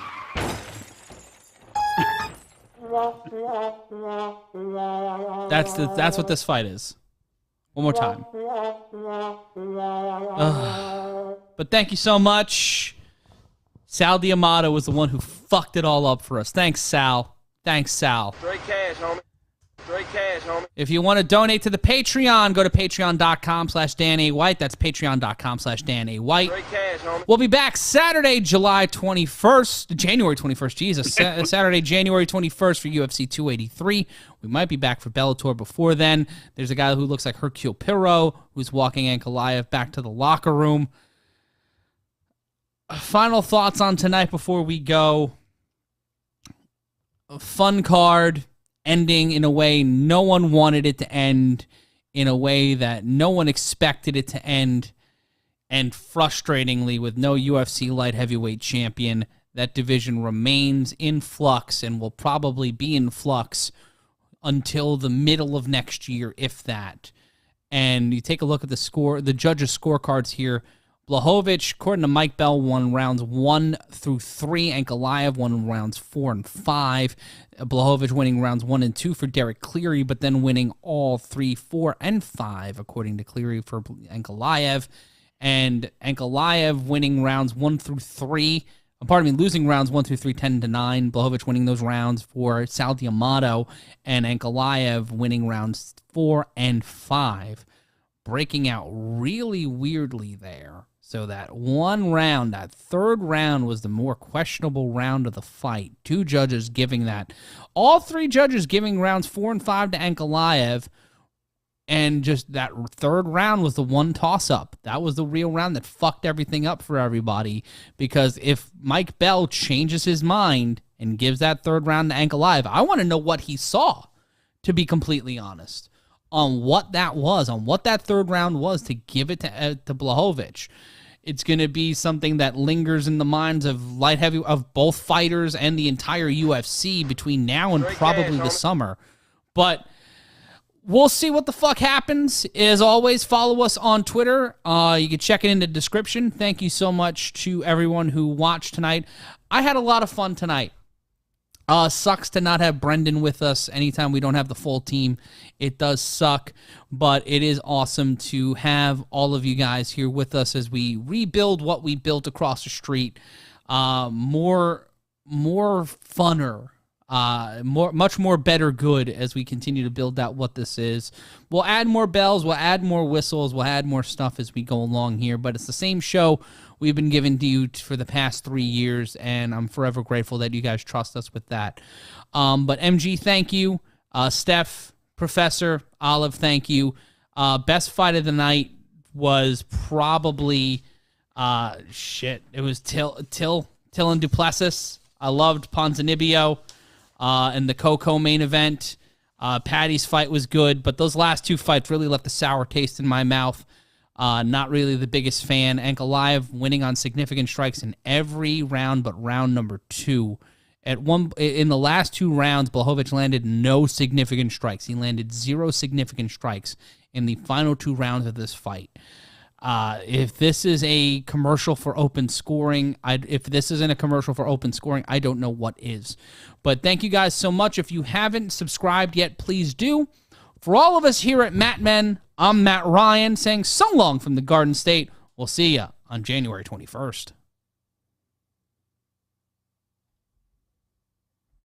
All right. Good show, everybody. Kill the stream.